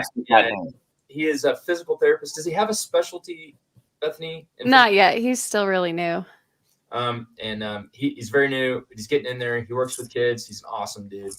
And much respect for helping support Bethany as she has supported you while you went to school. He's so funny. I was like talking to him about like a marketing thing. He's like, you should just ask Kent about that. And I was like, all right, that's fair. Like he knows nothing with the book world. He listens to books. Yeah, it's fine, but he's smart enough to be a physical therapist. I might cock my ear here or there if you had something to say. I mean, it's probably pretty smart. All right, here we go. He's smart. You up, Malachi. All right, here, and thank you for letting me talk to your wife a lot without punching me in the face. I should probably get Malachi and my wife together and say, like, these weirdos are always talking online. Yeah, you guys should talk too. That's fine. All right. Okay, here we go. I'm bringing up Richard's story, and Malachi, I got this thing in my neck right here. Really want to. Sorry, messing with him. He's really cool though. Anyway, here we go. Okay, Richard, what'd you do? Richard Holiday, and I think that's it. All I saw was bugger me, so it must be Richard's. And Richard. Jack and the Beanstalk, and he did it under 800 words. All right, let's do this. Wiping his hands, Jack emerged from the workshop. He crossed the pitted concrete of the yard. To the left, the barn was empty, but behind it, a large tarpaulin billowed and bulged against ropes that tied it firmly against the ground. Whatever was in there was about as tall as the barn was, but even now, Jack saw some bare green material pushing up from the bottom of the covering. Jack approached through the alleyway between the barn and the storage building. He approached the bulging tarpan. The fabric stretched and wheezed in the wind. He opened the loose fold that was untied. The green leafy mass within writhed. Within the mass, the hissing of oxygen. Whatever this was, it was breathing. Jack smiled, saying nothing. This was better progress than he had expected. He turned, letting the fabric flap against the mass of dense vegetation. He mused, looking toward his muddy spot. The bottom of the fabric covering was above his knee. Closing the flap, he glanced up. It'd need another layer of plastic to keep it covered. Something for later. Shaking his head, he went to the storage building next to the barn. In a rusty cabinet, a subtle aquamarine glow came, illuminating the gloom. Jack walked over, opening the door. The loose leather bag held a stainless steel container. That was where the glow came from. Those crazy Iranian bastards. Jack couldn't help but chuckle, forcing the leather bag closed, and the door to the cupboard closed after that. He wiped his hands, then proceeded under the bowing ceiling to the workshop. Inside, a variety of tired old tractors, hardly used these days, hardly any fuel to put in them. But that'd soon change. Across the room, more glowing. This perturbed Jack, and he went to the workbench. He picked up one of the spanners. It felt greasy, slimy. He licked his lips. A weird metallic taste. That was odd. Never had that before. He wiped the spanner on his dirty farm overalls. The metallic taste remained, but he put the spanner down. Not much more he could do. As the spanner clanged against the aluminum workbench, a switch clicked with a hearty thunk. The workbench against the far wall was bathed with light. Then the revving of an engine. Jack turned. He was alone. He was sure of it. Bugger me, he mouthed before revving the filled workshop. Tires screeched with the smell of petrol filling the claustrophobic space. What? He yelped, ducking as the tractor lurched forward in the cloud of diesel fumes, smashing the workbench and compressing it into the concrete wall behind it. Another split second, and Jack would have been ketchup in that metallic sandwich. He looked dazed, holding onto the doorway. The tractor, compacted into the wall, trembled. The wheels slipped against the pitted concrete floor. With a squeal of metal, it reversed, pivoting. Jack didn't need any more encouragement. He scampered to the yard outside, into the now drizzly weather. There was a crash as Jack made it, and he was thrown into the muddy ground.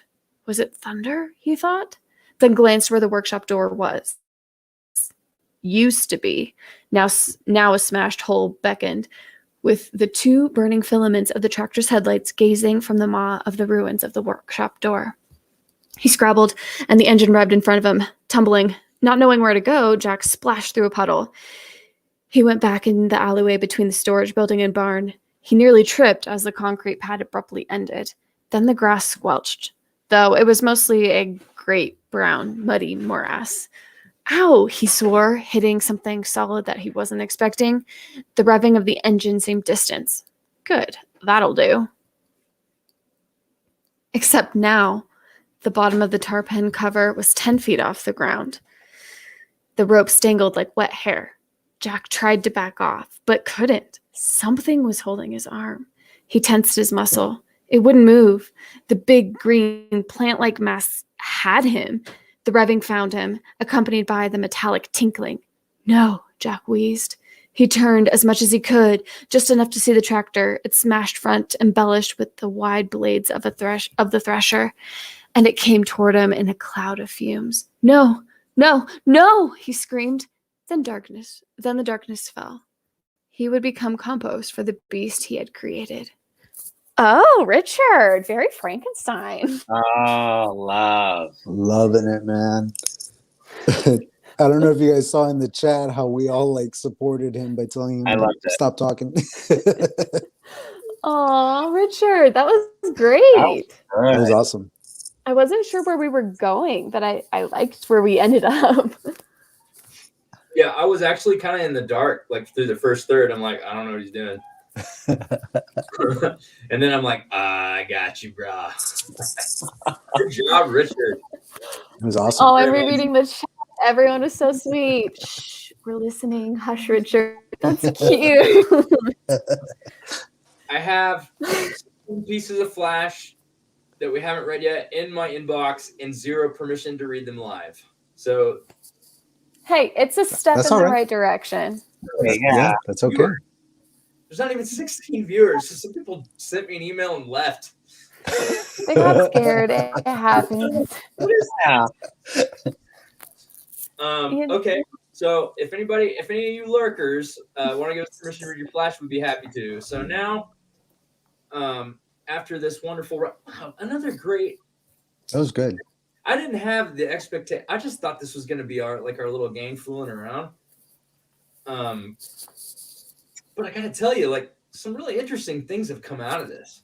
Including the chat into the writing, letting them write their pieces, send them in. That's just, it's perfect. Like, I mean, we're all writers in here anyway, so let's all write, you know? So, damn, man, like, I'm a little surprised, like, what people can produce that fast. So some of Flash these fiction. are pretty lengthy. Because Richard, by the way, I know for damn sure he was writing this whole time. I know Richard was writing, but I was giving shit, but I love that guy. Richard and me were Twitter friends before any of this stuff ever started. Before I was ever on AuthorTube, before Discord, for anything else. He's giving me shit right now. I was not.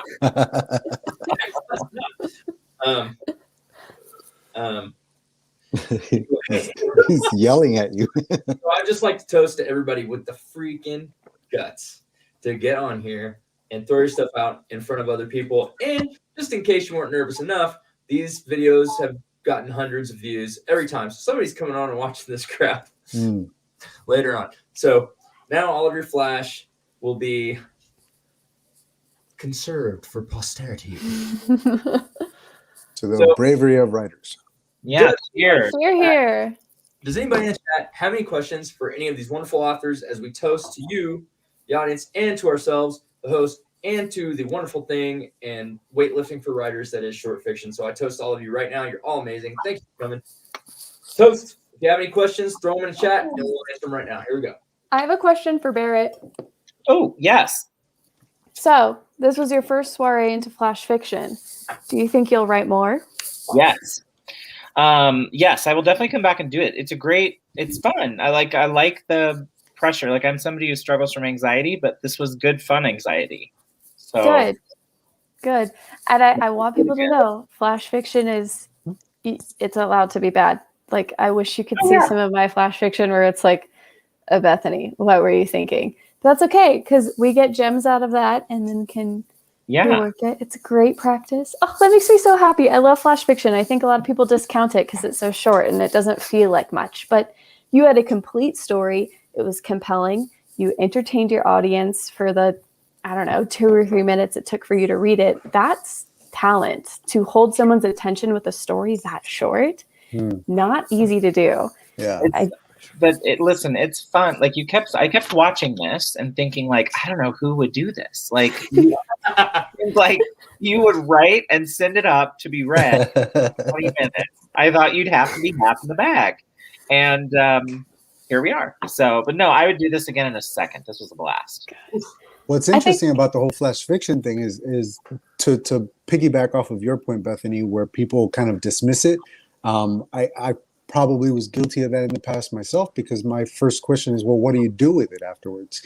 But the interesting thing is, us all being here on YouTube, this is actually a really great thing to do with it. Like when we did the audiobook anthologies twice, I feel like that's a perfect format for these stories to get out there. You know what I mean? And this is another great one.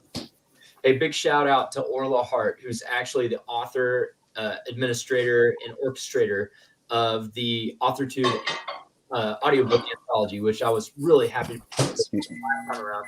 Go check them out. Look up AUTHORTUBE audiobook anthology. There's 2 volumes. Bethany did. There's 2 volumes, and there's tons of great stories. So I'm just going to answer Laura's question here. When do these usually take place? So I don't know. Hit the bell. That's how you'll know. Hit the bell. That's the honest thing. That's the really honest thing, is that typically, and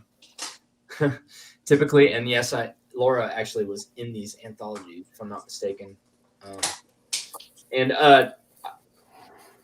Actually, usually how this happens is Bethany sends me a message, goes, when are we doing this again? Yeah. So it's whenever Bethany messages me, says, when are we doing this again?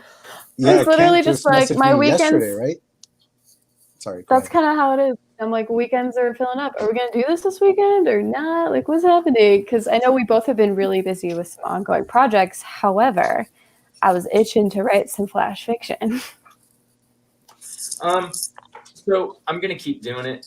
As some of you guys know, I'm leaving for Korea in June, and I'm going to be in Korea for 9 months. I'm going to keep this going. Obviously, I'm not going to be able to do the slam, whiz, bang, big videos with the bookcases and the kids and explosions and puppies. I'm going to have to scale things down to my surroundings. But I plan to keep doing this. Although I'll probably be drinking hot sake instead of Nothing wrong with that. So we'll make it happen. And I don't know, maybe it should turn out, maybe we should start doing it once a month or something. At least. It'd be like a time that we For do. sure. But I got to be honest, I like jazz and just doing it when we can. Yeah. So, okay.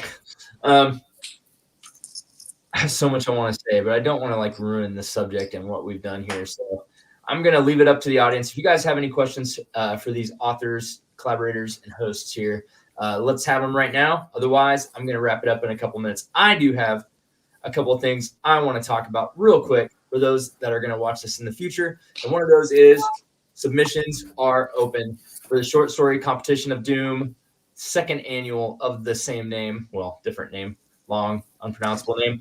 And submissions close April 1st. So the time is starting to get a little bit compressed to get your 7K words or less story to kentshawnauthor@gmail.com. In order to be in the contest, you must come to kentshawn.com and register for the newsletter of Doom.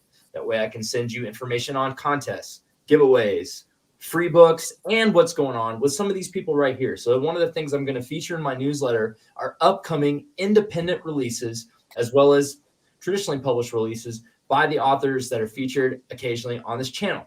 So if you want to find out about all these awesome people and what's going on in their lives, what's going on with the puppies, what's going on with Angelina James, Bat James, and Cinderella, please subscribe to the newsletter and let me tell you what's going on and let me give you some free books.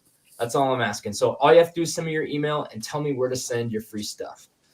Not a bad deal. Not a bad deal at all, man. This year is going to be a big year for us here at the Kent Shawn Gang. I've now committed to doing 3 books this year after Evil Grows in the Dark. So I'm going to have 3 books out this year for you to read. The first one's going to be Blind Spot. This is a story set in the near future Los Angeles, 2045 Los Angeles. A crime kingpin like the world has never seen, the most dangerous man alive, Damian Rehnquist, has taken over the city. Martial law has been declared. And one man, the nation's top cop, a federal agent named John Benz, has been given a task force of cops, soldiers, and special agents to take him down. Unfortunately, everything goes bad. The next thing you know, John finds himself not getting his man, but shot in the gut, injected with a drug from a black cat syringe that he's never seen before in his life, and everyone he knows thinks he's his mortal enemy. If you want to find out what happens next, you need to come join my newsletter. I'm putting Blind Spot away for free to anyone on my newsletter. You will get to see it first. It's coming out in May, potentially the second week in May. And then after that, there'll be 2 more stories, Forsaken and Forbidden, the sequel and the wrap up to the trilogy that I'm calling the Millennium Tower Trilogy. So come get it. It's occult action. You might see some angels and demons. You might even get to meet the devil himself. Just don't hurt my girl. It's a hell of a You pitch. are man. like a killer at the Yeah. promo. Yeah, that's good, man. Just like killing it. So all this stuff is going to be up for you to see very soon. I'm working with a cover designer. Go to his website, Ryan Schwartz. He calls himself the cover artist. He's done a lot of stuff for Amazon, USA Today, and New York Times bestselling authors.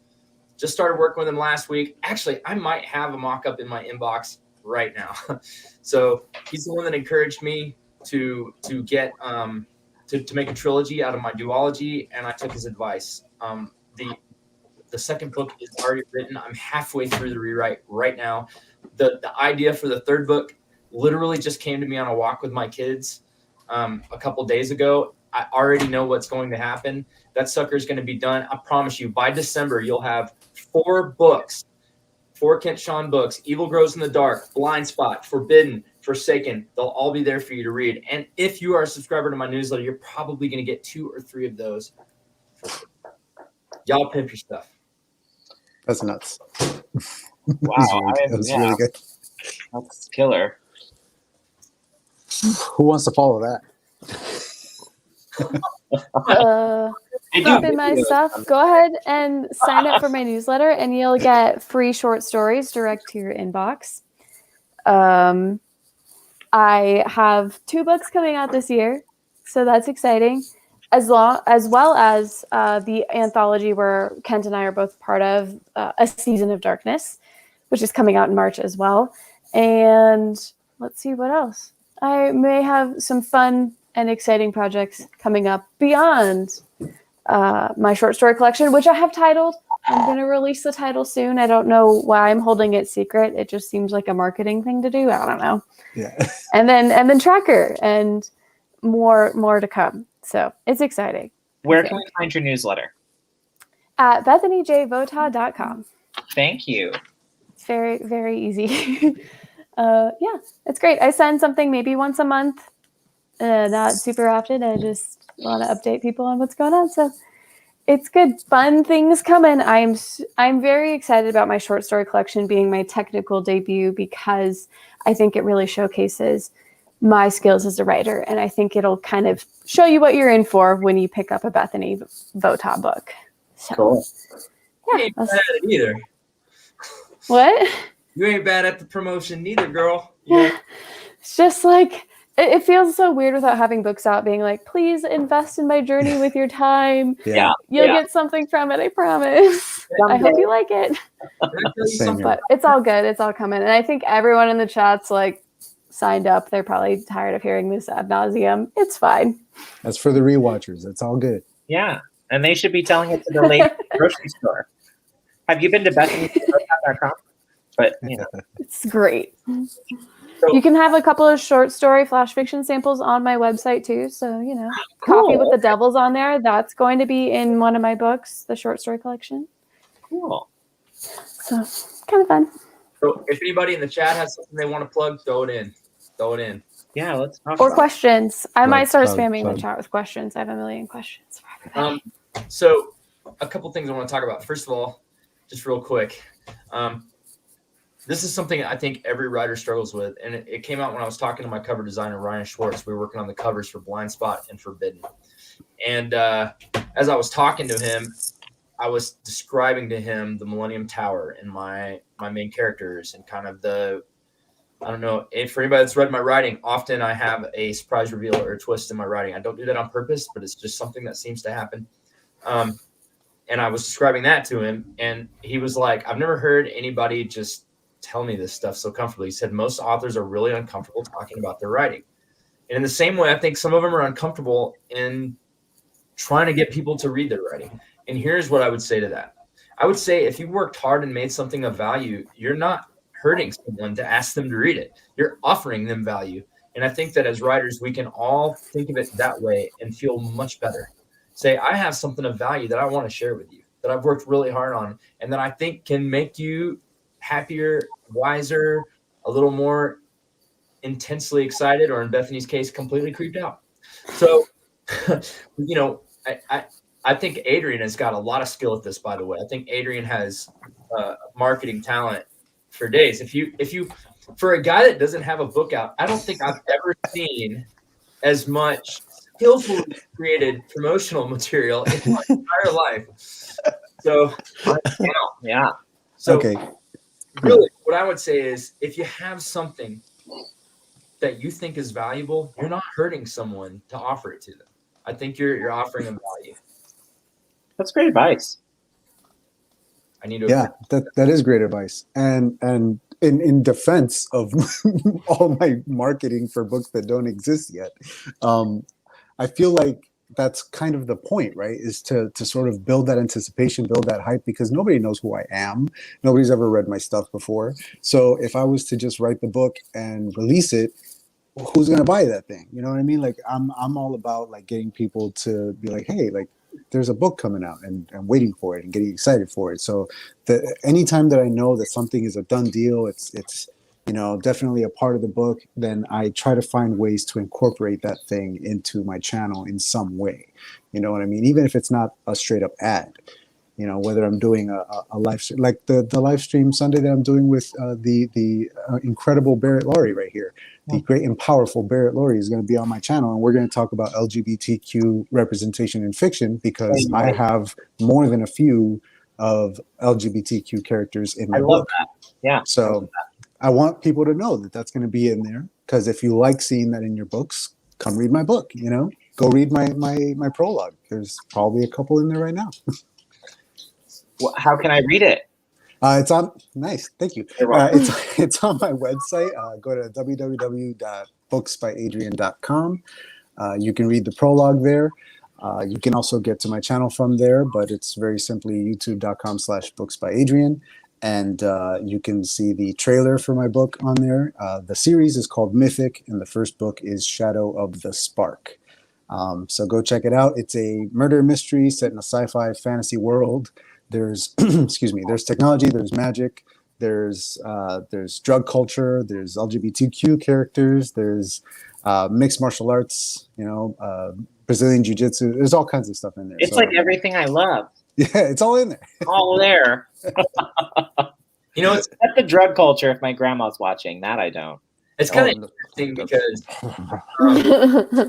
you know, because I wrote in a vacuum for lots of years. Like I didn't know. I never tried to like put diversity into things. I just wherever the place is, where the people were, that's the people that are there. Right. I never even thought about it. But a really interesting thing happened when I wrote a science fiction novel called The School, which came from when I went to Ranger School in real life. And I was there, and a guy had actually read a short story that I would never tell you about the pen name that was posted in a magazine. He's like, I read that. And we were just chit-chatting, trying to stay awake. And this guy's like, you should write about this. I'm like, Ranger School? He's like, yeah, well, you write sci-fi, put it in space. I'm like, that's the dumb. So I wrote a book called The School about Ranger School in space taking place on a planet. And one of the guys read the story, and he was like, this character is gay. And I'm like, yeah. How'd you know? Because he didn't do anything To say he was gay, right? Right. at all. And I'm like, yeah, he is. He's based off of a friend of mine. Yeah. And he was like, oh, that's really cool. And he's like, it just made me feel good because I am too. And I'm like, you are? So I don't really try to create diversity in my writing. I just think of people. and people are diverse. I do tend to base my characters off of either people that I know or amalgamations of people. And even if it's not people I know directly, famous people, whatever it is, I just kind of start with things that I find interesting or attractive about them or whatever it might be, and kind of form a character around that. And if you do that enough, you have this incredibly diverse cast of characters, even without trying, really. Well, I don't like forced diversity, because exactly anything contrived sucks. So if you set out to make something a certain way, people are going to sniff you out, man. Yeah. So I use with truth in their voice, kind of like we felt from Bethany's portrayal of the grandpa telling the story. If you have that truth in their voice, then you're probably on the right track. If you don't try to. I just think it's a bad idea to shoehorn in tokens. I think it's kind of insulting. Yeah, I agree. Up in your face. Yeah. I'm really looking forward to hear. I don't want to delve too much into this topic, because I'm really looking forward to hear what Barrett says on Adrian's stream coming up, and I think we'll listen and learn. To end No spoilers. this topic, then I was just going to say that I write on Dabble. It's for writing manuscripts, and every time you log in, it has like a little piece of writing advice that pops up as the page is loading, and one that comes up a lot, and I forget already who said it, but it says start with a character and eventually you'll find their type. Start with a type and you'll have written nothing. So don't try to shoehorn in some kind of type. Like, don't try to, I'm going to write this kind of character. Like, no, write a person and eventually you'll figure out what type they are. Yes. Okay, this is about to get spicy. I'm going to argue with that. So, but I'm going to go away. I don't try to write stereotypes, which is what I think they mean. Probably. But I do write archetypes, like the hero, the mentor, the trickster, the shadow. Mm-hmm. So I think that there's a distinction between those two, and I don't want anybody to get them confused. If you try to write a stereotype, they might have a few features of a stereotype. Everybody does a little bit, or they wouldn't be a stereotype, because we wouldn't have been able to aggregate behavior out of certain identity groups or whatever and kind of get an idea of them. Everybody tells a joke. Everybody like this is like this, Are they really? No. So people are too complex for that. But people embody archetypes. Those archetypes were basically, an archetype is something that we discovered. It was a found thing that already existed. Think of it like an archaeologist unearthing a relic. We've discovered these archetypes exist in our interpersonal relationships in the world around us, and in the greater span of things. The evil king, the wise king, the mentor, and all these things, they're real. Mm-hmm. They're out there. And if you ignore them in story, you do so at your peril. So I definitely write types, not stereotypes. Right. Types. Yeah. For a minute. Sorry. Adrian, one of the questions I always ask authors, because I love the answer, is about inserts. So, like when you were saying your character is kind of based on people-ish. Mm-hmm. So that'll be interesting whenever it's your turn to sit in my chair to ask you, where they, like, once I've read your work and I can say, hey, this character, where do they come from? Where did that idea come from? Sure. Because I always think that gives you the more authentic of any kind of character. Doesn't matter who you're writing. I don't know. That's my opinion. And I had a writing teacher once tell me to write letters between my character as a character to another character. If you're ever questioning whether or not they're true, like if they're not, don't look like me, write communication back and forth between them that you never publish or put anywhere. Right. This is for yourself. Yeah. Yeah. But if it doesn't read like an email or a text or something natural, then probably need to cut the character, because they're not. That's interesting. Come off as fake. I also recommend doing interviews with your characters, like literally write out some questions that maybe you don't even know the answers to yet, and just have your character answer them, It's interesting that you do that as like a deliberate exercise. I'm always talking to my people in my head, which is kind of creepy. But like That's what we do.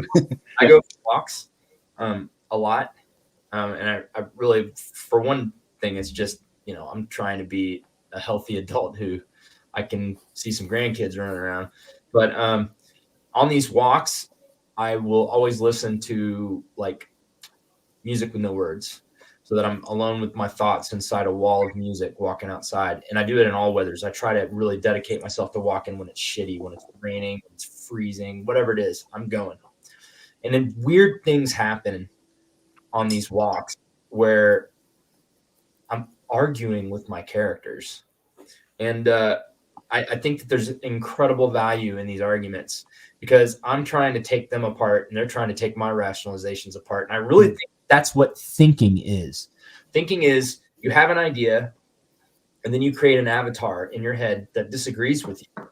And then you try to have it out and have it out with that idea and discover the weaknesses in it. A lot of people nowadays, unfortunately, I think live in echo chambers where they only hear people with the same ideas. And I think that's a giant mistake. And it's the death of nuance. And it's the death of writers, which is why I tell every writer to be apolitical. And this is a very controversial and not popular thing. I'm going to do a video on it very soon. But I think that writers should strive to be as apolitical as possible. Otherwise, you cannot portray the other side. You have to be able to see all sides of it. Otherwise, you're not writing, you're preaching. You know what I mean? Like you have to be able to embody all of these characters, and each of them have a different point of view on the same subject. That's what we do. That's what writers do. So I said this spicy shit because we have a guy here that used to work in politics. Barrett, it's probably pretty hard for you to put down the politics. And we've talked briefly about politics. And I would say everything that you said so far that I agreed with you. Even though I'm probably pretty staunch centrist. Yeah, no, listen, it's hard for me. My stepdad was a state legislator, and I have 2 generations of legislators before that. My mom was a lobbyist. So, I mean, I grew up in it. So it's hard for me to be, the idea of being apolitical is like, ooh, well, that's going to be tough.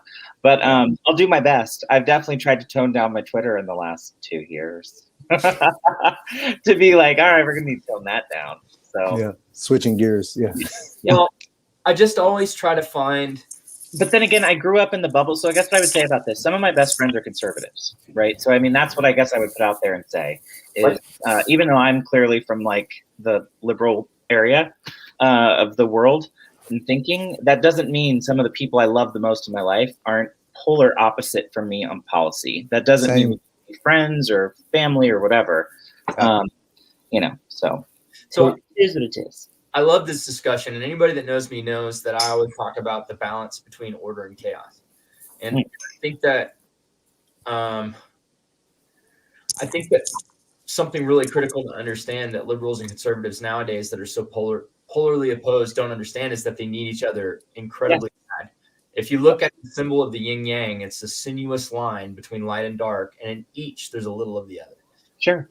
And in order for a society, or really for a piece of fiction to function, it needs to ride that razor's edge between chaos and order. Because order taken too far is tyranny. And that is where the right strays. And chaos taken too far is anarchy and destruction and dissolution. And that is where the left can go too far. And I think that what they don't understand, when all these stupid stuffed shirt politicians don't understand while they're arguing with each other, is they need each other badly. Balance. It doesn't work. I mean, the best example I can give really quickly, and then I have to answer this thing Don just said because it's fascinating and I love the comment. But when the first year I lobbied, which was in 2009, there were like 420 some odd bills that went through that Congress that year, for just a reference of the number. The last year, which for me was 2012, there were less than 100. So, we're doing less of the legislating because there's no compromise anymore. And that's got to change because it makes it impossible to do anything. So it's like, are any of these people married? Like, all you do if you want anything to I have so many snarky comments for that, compromise. It's a family show, so I'm going to keep it. Since when? I love that. They don't compromise with each other. I'm like, that's what you do, man. You don't know everything you want. Nobody does. So Don, I love this comment. I'm sorry. I'm just going to answer this quickly. As a diverse person, like if I picked up your book and you didn't have a gay person in it, I couldn't care less. But that's me. So, however, I have noticed friends, other friends of color specifically, who have a totally different reaction to like specifically fantasy stories that they grew up with. And the one I hone in on most that they talk about is Harry Potter. And, you know, I don't know whether J.K. Rowling is a bigot or not. I highly doubt it. I think it probably is more to do with she just wrote the story that she saw, and there didn't happen to be people of color, as many people of color in her main characters. But as a gay person, I can't speak to the color issue, which I've heard a lot about specifically on her books, but that's the world I read in. I don't think you should be called a bigot because you write a story that's mainly white, if you happen to be white, which you look like you definitely are white. So, well, you know what I mean? I don't think that makes you a bigot. I wouldn't be afraid of that. Let me jump in here real quick. So if you look at demographics, so if you say that, like 18% Black people in the United States or something like that, I don't know. I can look it up in GSS statistics. It's close. They're overrepresented in film. And then if you go to China, everybody in every movie is only Chinese. So a lot of people, like, there's a term thrown around a lot called white privilege. It really should be called majority privilege because it's in every country. I've been in 36 different countries. I'll tell you, most of them are pretty ethnically homogenous.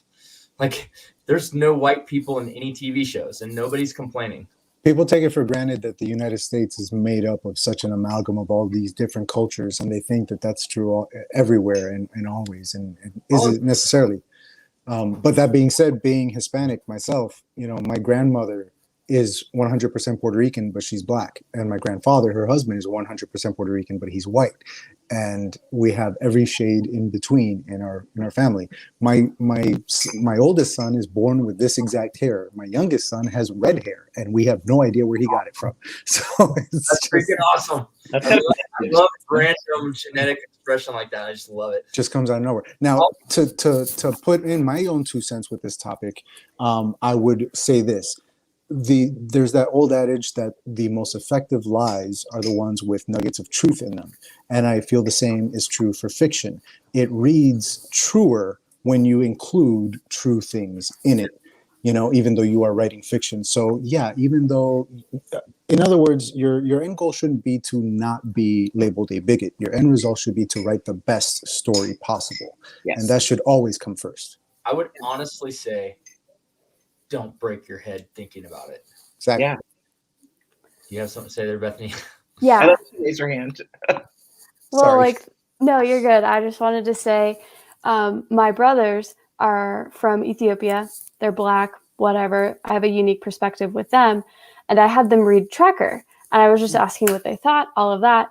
And they thought it was interesting that they're twins. One of them was like, oh, I thought it was interesting that this character was Black. And then the other one said, oh, I thought it was interesting that this character was Black. And I was like, I don't think any of them were. And they're like, well, why not? And I was like, I don't know. But I had written no description for any of my characters. And I think moving on beyond like the politics and color and token characters and all of that, like kind of intimidating stuff for writers, is generally, and I think Kent can speak to this psychologically with his degree, but people like to imagine themselves in the story. So for me, I tend to really scale back any description at all so people can insert themselves as the character.